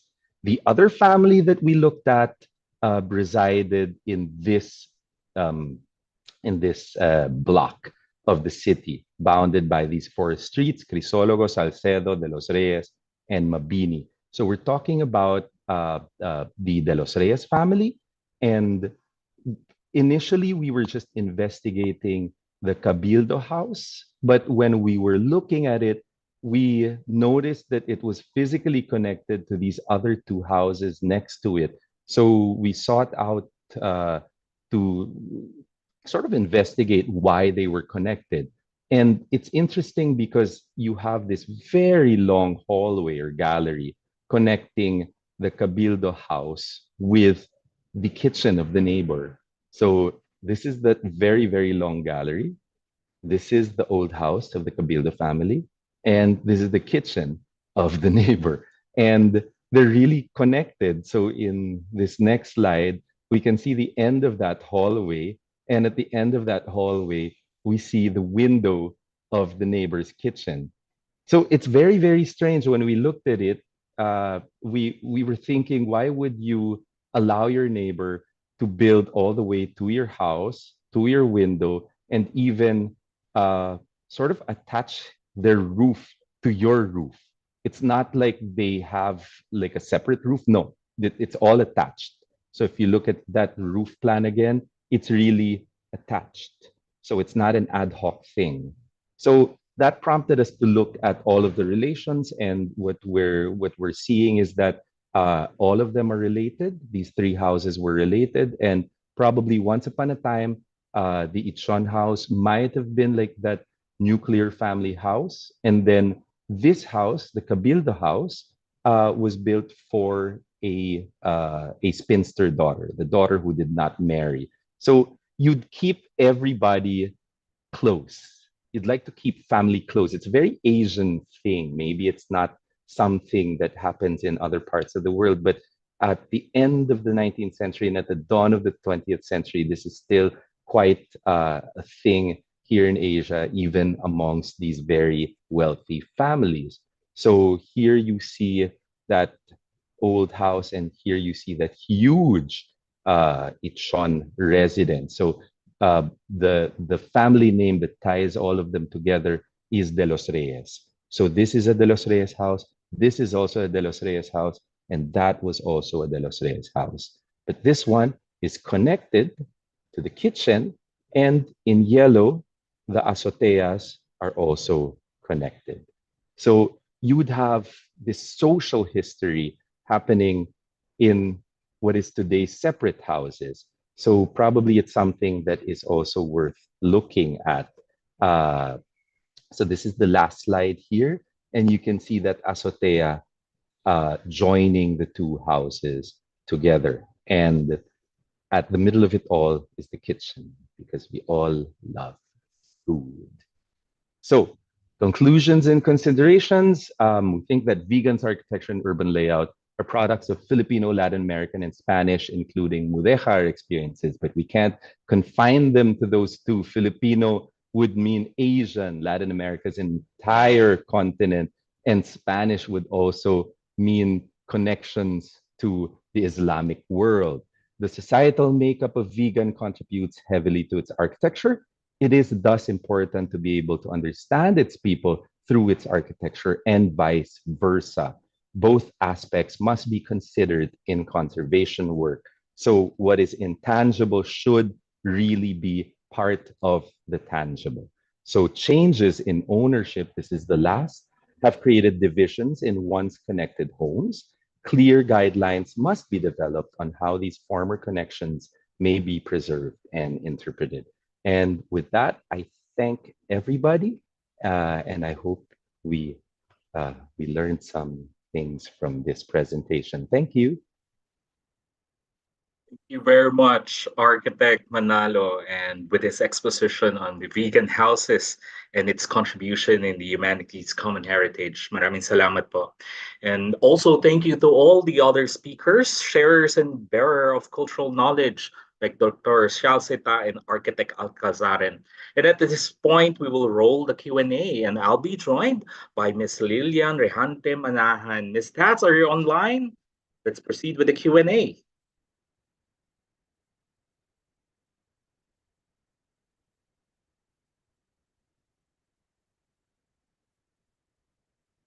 Okay, we're checking on the chat box and we have several questions here right now. Okay, so stats are online, so we can do the Q&A. Okay, so our first question is from Miss Stephanie Gills. First of all, my gratitude and congratulations to ICOMOS for organizing this very interesting and informative webinar. I wish to direct my question to architect Paulo Alcazaren, who spoke about plazas. As I am currently doing my dissertation in UP-SURP on the phenomenon of Philippine malls as the new plazas, can we say that in the interest of maintaining open space within commercial malls, the atrium somehow represents the plaza, though in vertical space instead of a wide horizontal expanse, albeit in civic space that is quasi-public only as it controlled by mall owners? Kindly comment on this in the light of changing environmental conditions, such as the rising heat index and the convenience of controlled cooled indoor temperature. Thank you. So this is for Architect Alcazar. Thank you for that question, Stephanie. First of all, the reason why the urban heat island effect is increasing is because we're building too many malls, too many buildings. So if you remove the plazas and the trees from the streets and the trees everywhere, then of course, and we don't have open green space, then the temperatures of our towns and cities goes up. As to the replacement of plazas with the atria of malls, the atria is essentially a big room, indoor room. And yes, you have precedents in classical architecture. The Galleria in Milan is actually a shopping mall, but it leads to the plaza in front of the church. It does not replace the plaza. And the atrium in the Galleria of Milan is in the intersection. So you can have covered streets or covered atria, but they don't replace the open space. It does not and should not really replace these focal spaces in our towns and cities. She is right by calling it quasi-public because your behavior is regulated by the rules of SM or Ayala or Robinsons, whoever the developer is. You have to comply by the rules or you get kicked out.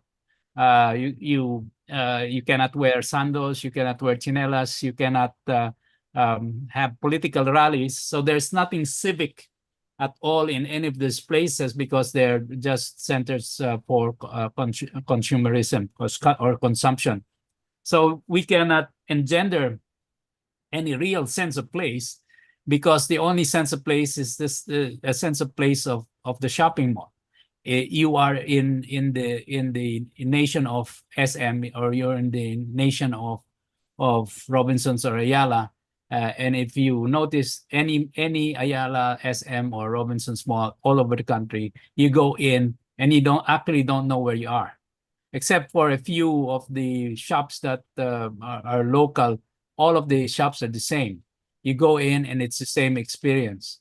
So that's what they're trying to sell, and there is no cultural specificity in the spaces, in the experience. It's all vanilla. It's all managed so that you get lost inside. You can't find your way out. There are no clocks. In a plaza, you have a clock or sundial. You know what time is because you see the sun rise or set, and you have the Angelus. Although, having said that, you do have the Angelus in some of the SM malls. But that's because the wife of Tatang C forced him to have that.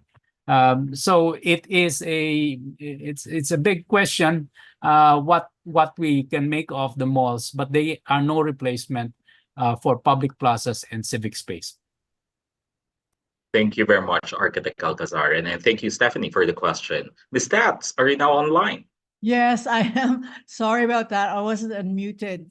So anyway, I have actually two questions again for Paulo. From Santiago Cruz. He says, firstly, though we tend to celebrate at ancestral homes and pre-war structures, as well as a number of modernist works, are there contemporary structures fairly recent in construction that would be model examples of architecture adapting to our local government? Actually, any of the three speakers can answer. A lot of our plazas are still there, and the municipal halls or city halls that you originally defined them were in the neoclassic or Art Deco or hybrid Art Deco style until the 1950s, and they all, you see them and they would all read as civic structures. You know that this is the presidential municipio or city hall because they look like presidential municipio or city hall. Today, all of our new town halls and city halls look like call centers because modernism has reared its ugly head and all of the mayors want to be like BGC. They don't have no interest to project themselves as civic buildings. It's all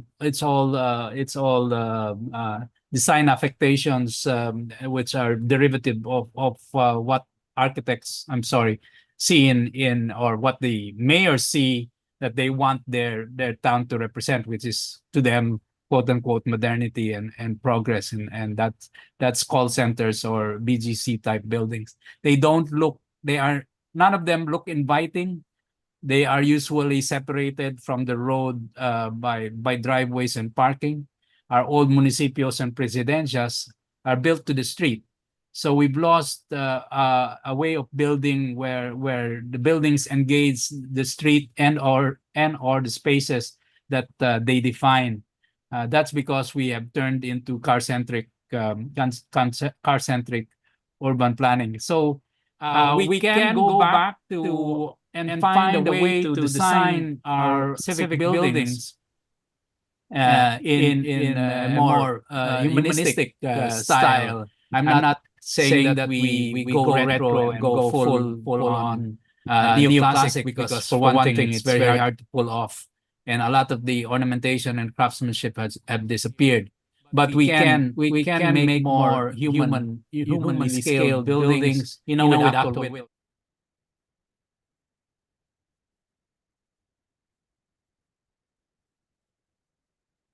On the job, but all of them have to be engaged with the public and the public space. They all have to be accessible. They should not valorize the car access. They should be pedestrian. So there are ways of building. A neo-traditional design is harking back to how we used to design humanly scaled buildings, and this can be applied. And most of our towns and cities still remain small in terms of population. Yes, they're a bit congested, but the populations are still humanly scaled, and we ought to try and retain that scale for especially for those districts. Okay. Mr. Cruz has a second question here. Would there be a role in the private sector? Would there be a role the private sector could play in helping conserve structures and build responsibly while being able to sustain some of their own interests, such as being profitable? Any? Oh, okay. Sorry, I didn't see. Yes, please, Maria. Hello. Yes, I'd like to comment, but in fact, I think both questions are related. And what I think, based in my experience, because as you know, I live in Macau mostly all of the time, while I'm now in Portugal, and then there we have also the cultural heritage and this cultural heritage by UNESCO classified areas, and we have the land. Macau is very small. It's only 33 square kilometers, peninsula and two islands. And we have 800,000 people, and we have millions of visitors every month. So the situation is quite congested, and we have the heritage, but the pressure of the private investors over the city and the inner center of the city is quite big. So within the classified areas, what happens is that the government is taking care of it, the Cultural Institute. On the other side, you also know that Macau is also a gaming city. We have the big investors and we have the casinos and so on. So the pressure of those guys over all the city built areas is incredible. In a way, now the solution I would say is also to have a kind of approach, HUL, historic urban landscape approach, like Badahan and Van Oers mentioned, and also it's been followed in some places by UNESCO since 2011. And this approach is a kind of holistic approach. You need to have a map of the city, a map of the situation, and you need to involve the population and also the stakeholders building a new city where the old heritage takes place. So this is also to reinforce the concept that we need to preserve the old buildings, the classified areas, and give it away to be also shining, I would say, in the new eras. So in this concept, Macau nowadays is connecting these stakeholders with the heritage, and they are obliged to do the conservation, the management, and to work together with the government doing this. This also for private investors is good, because if they can see that some places are being recovered, they can also have their own business also being recovered. So we see many hotels, old structures that were abandoned. Nowadays, they are recovering, they are rebuilding it, because it's a kind of urban acupuncture. And those situations can be examples for the area around. So I believe that in those cities, like in Philippines, like in Manila, if the government can have the stakeholders together with the population, together with the investors, and to try to manage some specific points, they can, in a way, enlarge for the areas around and make it more preserved, better preserved with this management, and everybody can profit with it in the future. One the things we had not we didn't listen in these presentations, which I think both are very good, or the three presentations are very good.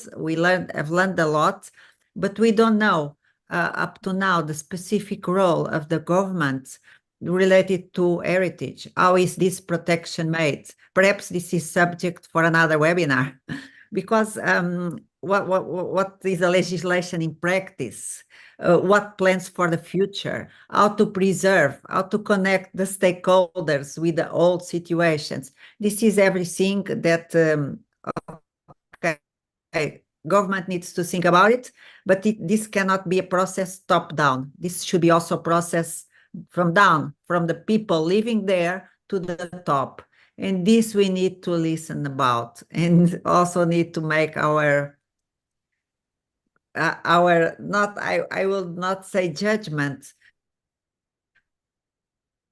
We need to have criteria for renovation, and this is that's why we need to listen. And this is a point that I want to finalize answering to this question. Thank you. Thank you, Marie. Yeah. Yes.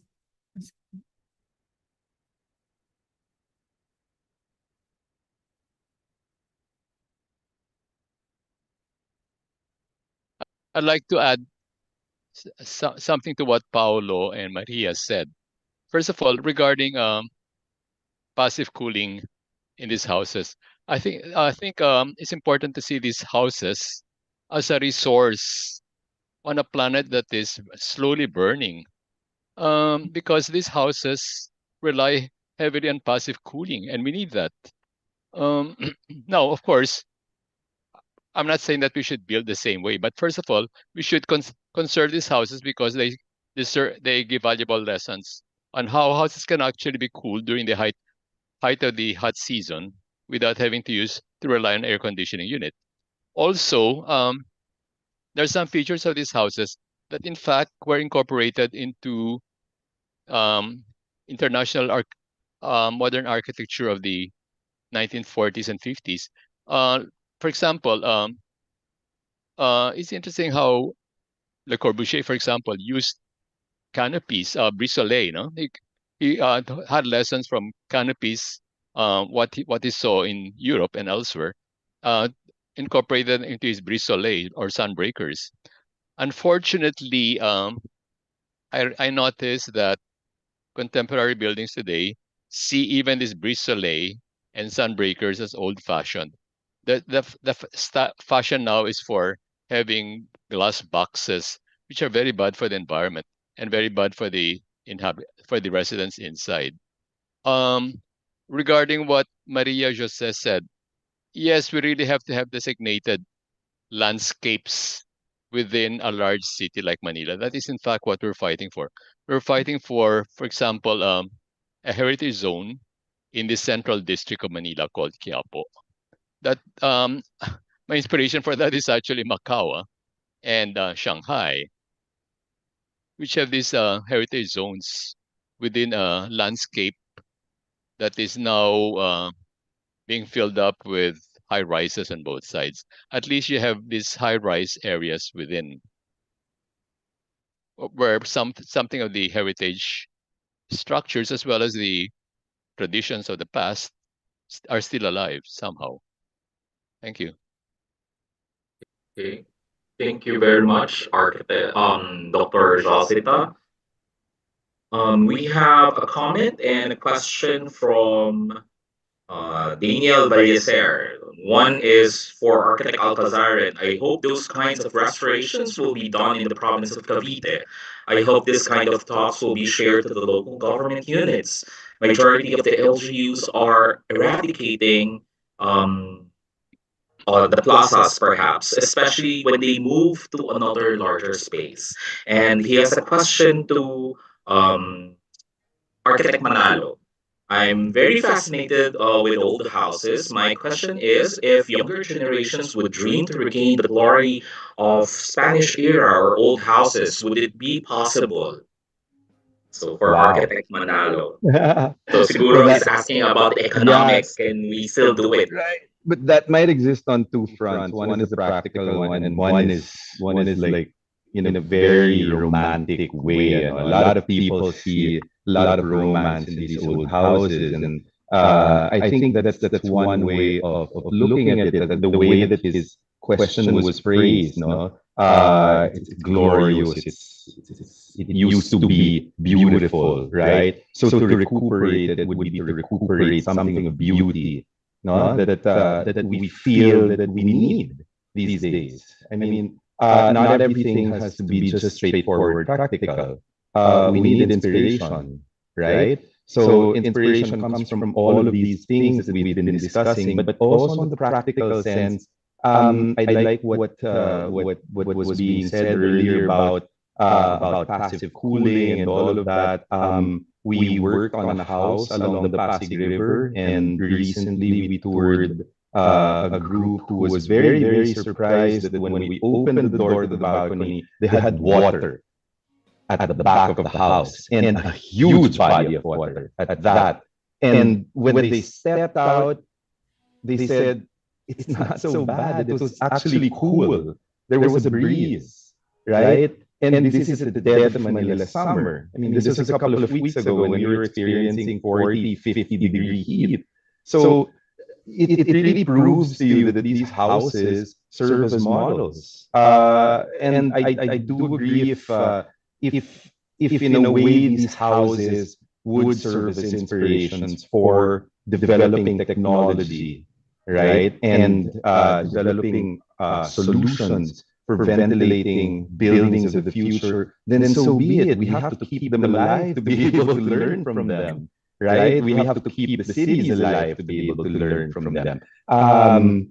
And I for one am part of a family that has an old house, and I see that it is very important for our family to keep the old house, simply because that is a big part of our memory and a big part of who we are, our identity as a family, right? So whatever we are today, we owe to our ancestors.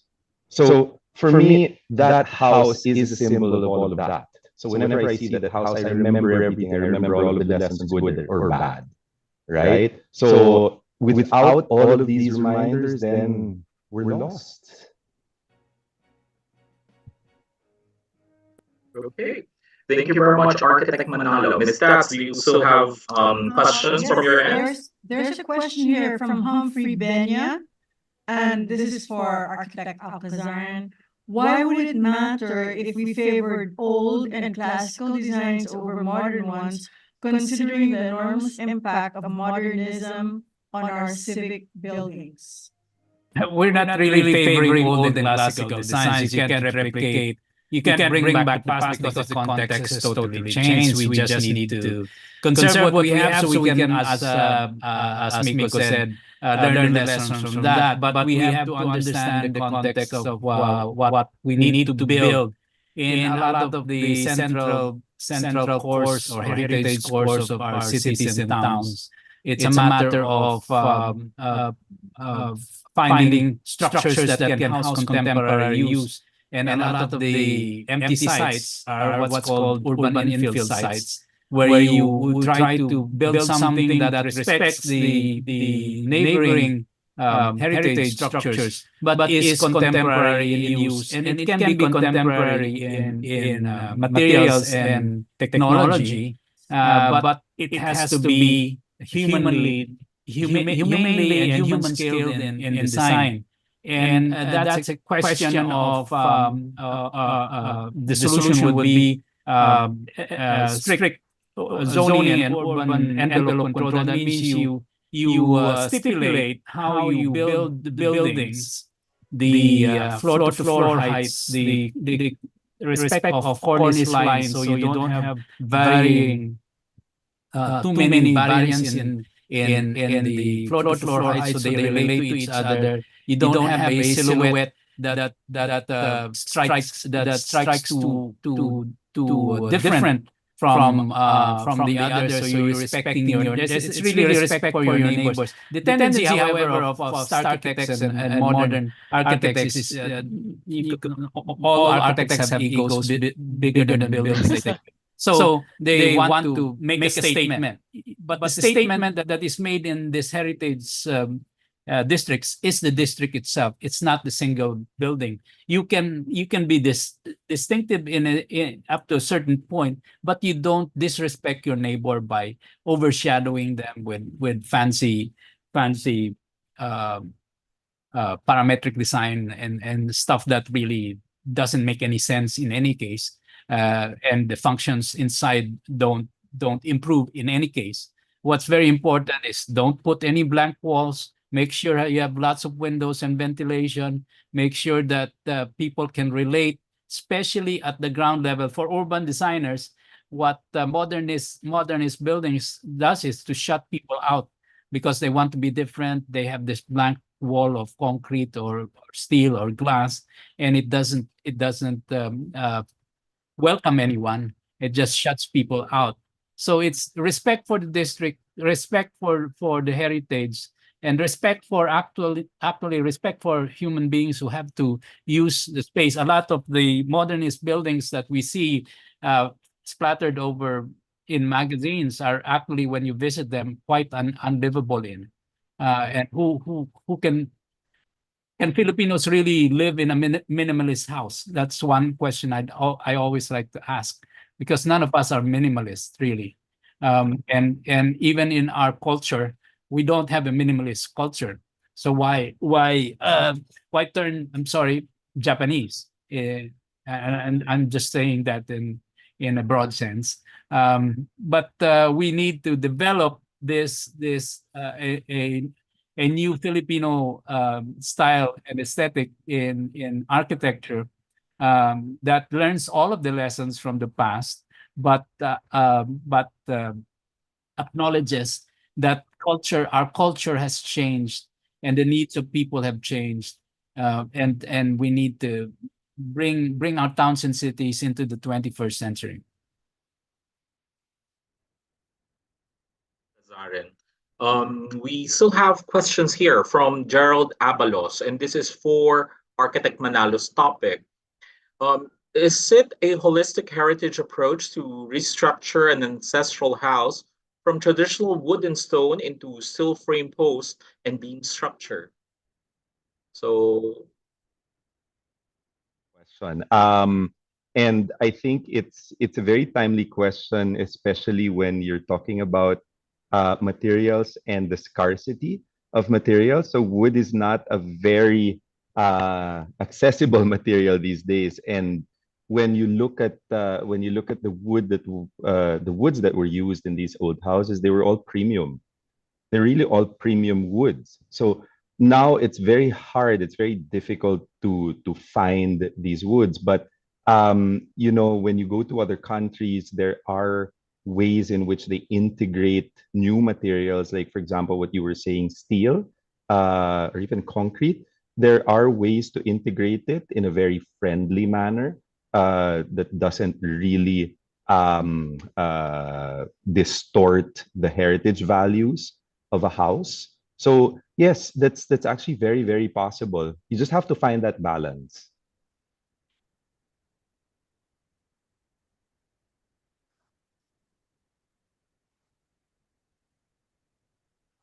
Steel and modern reinforced concrete, so long as the facades are kept the same. In fact, you have a 3-story shop house, but inside you're allowed to have 5 levels, so long as you maintain the respect of the original shop house frontage. Now it's bordering on the fine line between Disneyfication and authenticity.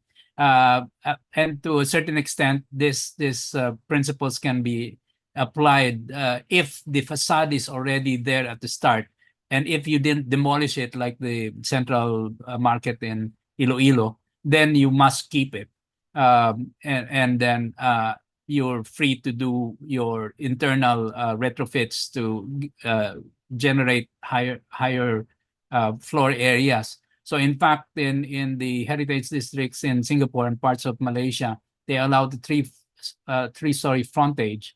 But in the back, which is beyond the sight line of the people in the street, you can build 5, 6, or 7 stories because you don't see it. So you can infill inside the long, and generally these are long lots, and actually build using modern materials and technology. But you keep the scale of the front, and if the heritage facade is originally there, you keep as much of it as you can.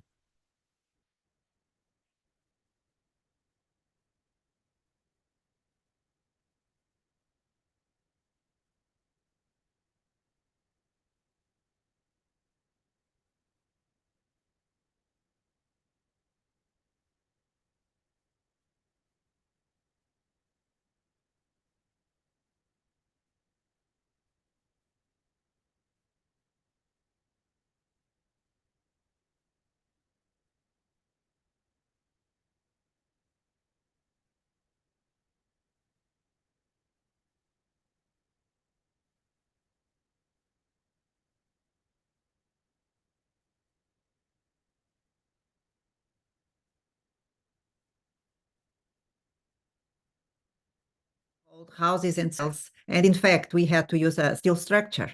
It's more safe. Then we kept the original design of the houses, which is late 19th century colonial style. And the thing is, up to now, is still okay without problems. So I think it's always a question of balancing the solutions, keeping as much as possible the values of the building. The image is very important to keep the atmosphere, the local atmosphere of the place. But then nowadays we can choose, and we can have better options in terms of structure, hidden structure, I would say, to recover the things. And I think this is perfectly adapted to nowadays construction purposes. Yeah. To those comments. Because we're talking about materials, right? So there are materials that are not available anymore, but there are materials that are still there. The problem is the skill is lost, or the skill is almost gone. So there's also a move to recuperate these skills, right? To look for the skills that were used once upon a time and to revive them again, so that if they can be used in conservation work, then it's wonderful that we can still use traditional materials and use them with skills. And a lot of these materials are healthier actually for us, right? Like for example, the use of lime on walls, that's much healthier than using synthetic paints. Tats knows about that. So there are a lot of benefits from a natural home and natural materials. Even if your home, for example, is a an apartment in a building, you can still use natural materials. Why not?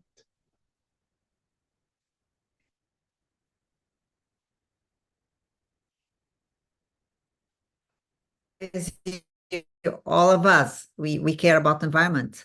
So if using the traditional skills, we can adapt and use it again, I think better, of course, go ahead with it. But we need to balance. We have, yes. This is from Mahmoud Shaban. I hope I said that right. For Dr. Shalsita, thank you for the very interesting presentation. I love your you mention of the Mashrabia. Given this sharing of the building of heritage in Manila, are there any polarizations in the effort of conservation and interpretation? Okay, let me break down my answer into two parts. One has to do first with interpretation, the other with conservation. For decades, the problem was how to term these houses. For many years, people were simply using the term Spanish, which is quite alienating. You're looking for something that is Filipino in an environment that's very nationalistic. So how can you keep calling them Spanish? And in fact, it's really inaccurate. As I pointed out, there are actually many influences coming together. The Chinese element is so important in the truss and beam and pillar construction in the bracketing system. Then there's also there's also the strong Indian connection in the Capiz panels, and there's also the Japanese element. Then of course there is the Arabic element, which is very important in understanding the protruding balconies. Of course, protruding galleries. I mean, of course, you have the Arabic element in Spain, but remember there were Persians and Indian traders, sometimes of Islamic origin, that would come to Manila to trade, and some of them were accompanied by artisans. That's what I've been reading about in some of the latest studies. So that element is lost when we talk about these houses being Spanish. And also, it's very interesting. The Arabic influence is also visible in the walls of Vegan. This is what I learned from Miko Manalo, that in fact these houses, these all brick houses in Ilocos, are not as static as they seem, because actually the bands of brick are widely spaced, with wide spaces of mortar in between. That is to allow the houses flexibility during an earthquake. And this apparently is of Arabic influence. It's found in Spain. It's found in Arabic countries. So that is lost when it uses the term Spanish. Regarding conservation, well, that is a big problem. So far, I can say that in Manila, the city government has been slow in understanding how conservation can help its development plans. It's interesting though that, in a sense, provincial cities are already ahead of Manila in this respect. Well, Paulo Alcazaran mentioned Iloilo, whose Mayor Treñas, has actively been subsidizing the conservation of and restoration of buildings from the 19th and early 20th centuries. In fact, it came out with an ordinance promising incentives. Well, vegan, of course, the city government realized that actually its development hinged a lot on the conservation of these structures. We don't have this attitude yet in Manila, but it's coming. We just have to keep pushing, I suppose. I mean, the big problem though is that Manila has several sources of revenue. Vegan, there's only one major source of revenue in tourism, but in Manila, the several sources of revenue, and land prices in Manila are astronomical, so that it's a problem. So perhaps a possibility could be what Paulo has mentioned, or what others have mentioned. Perhaps podium planning. In other words, street fronts could be retained at 2 to 3 stories high, but there's a possibility of building higher than that behind. Thank you. Thank you very much, Dr. Shalsita. There are several questions about electronic certificates, and I think ICOMOS Philippines will be issuing electronic certificates, e-certificates, to those who have registered. So at this point, we will close our session. Wow, that's already 2 hours and a half.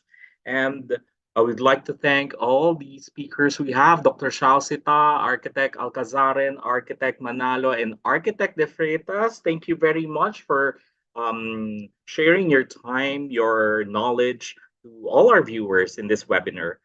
So, in closing, beyond reminiscences of old Manila, the intricacies of power, economics, and psyche of rural and urban plazas, up to the north, where we indulge in the details of an Ilocano whole.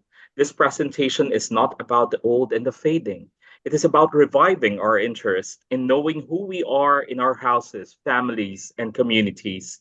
Art and architecture are inseparable in studying our built heritage. And may the unboxing today be a gift of inspiration to the young ones and a thoughtful reminder to us all. Keep safe, everyone. And with Ms. Tats Manahan, I'm Philip Medina. And see you next in our session in ICOMOS Philippines. So sa susunod po uli, maraming salamat sa inyong lahat at magandang gabi. Thank you and good night. Thank you. Thank you. Bye, Maria. Bye-bye. Bye. That was fun. Yes. Bye, everyone. Thank Hello, you. Chic. Bye, Thank you, everyone. Hello, dear Thank you. President, dear Chair.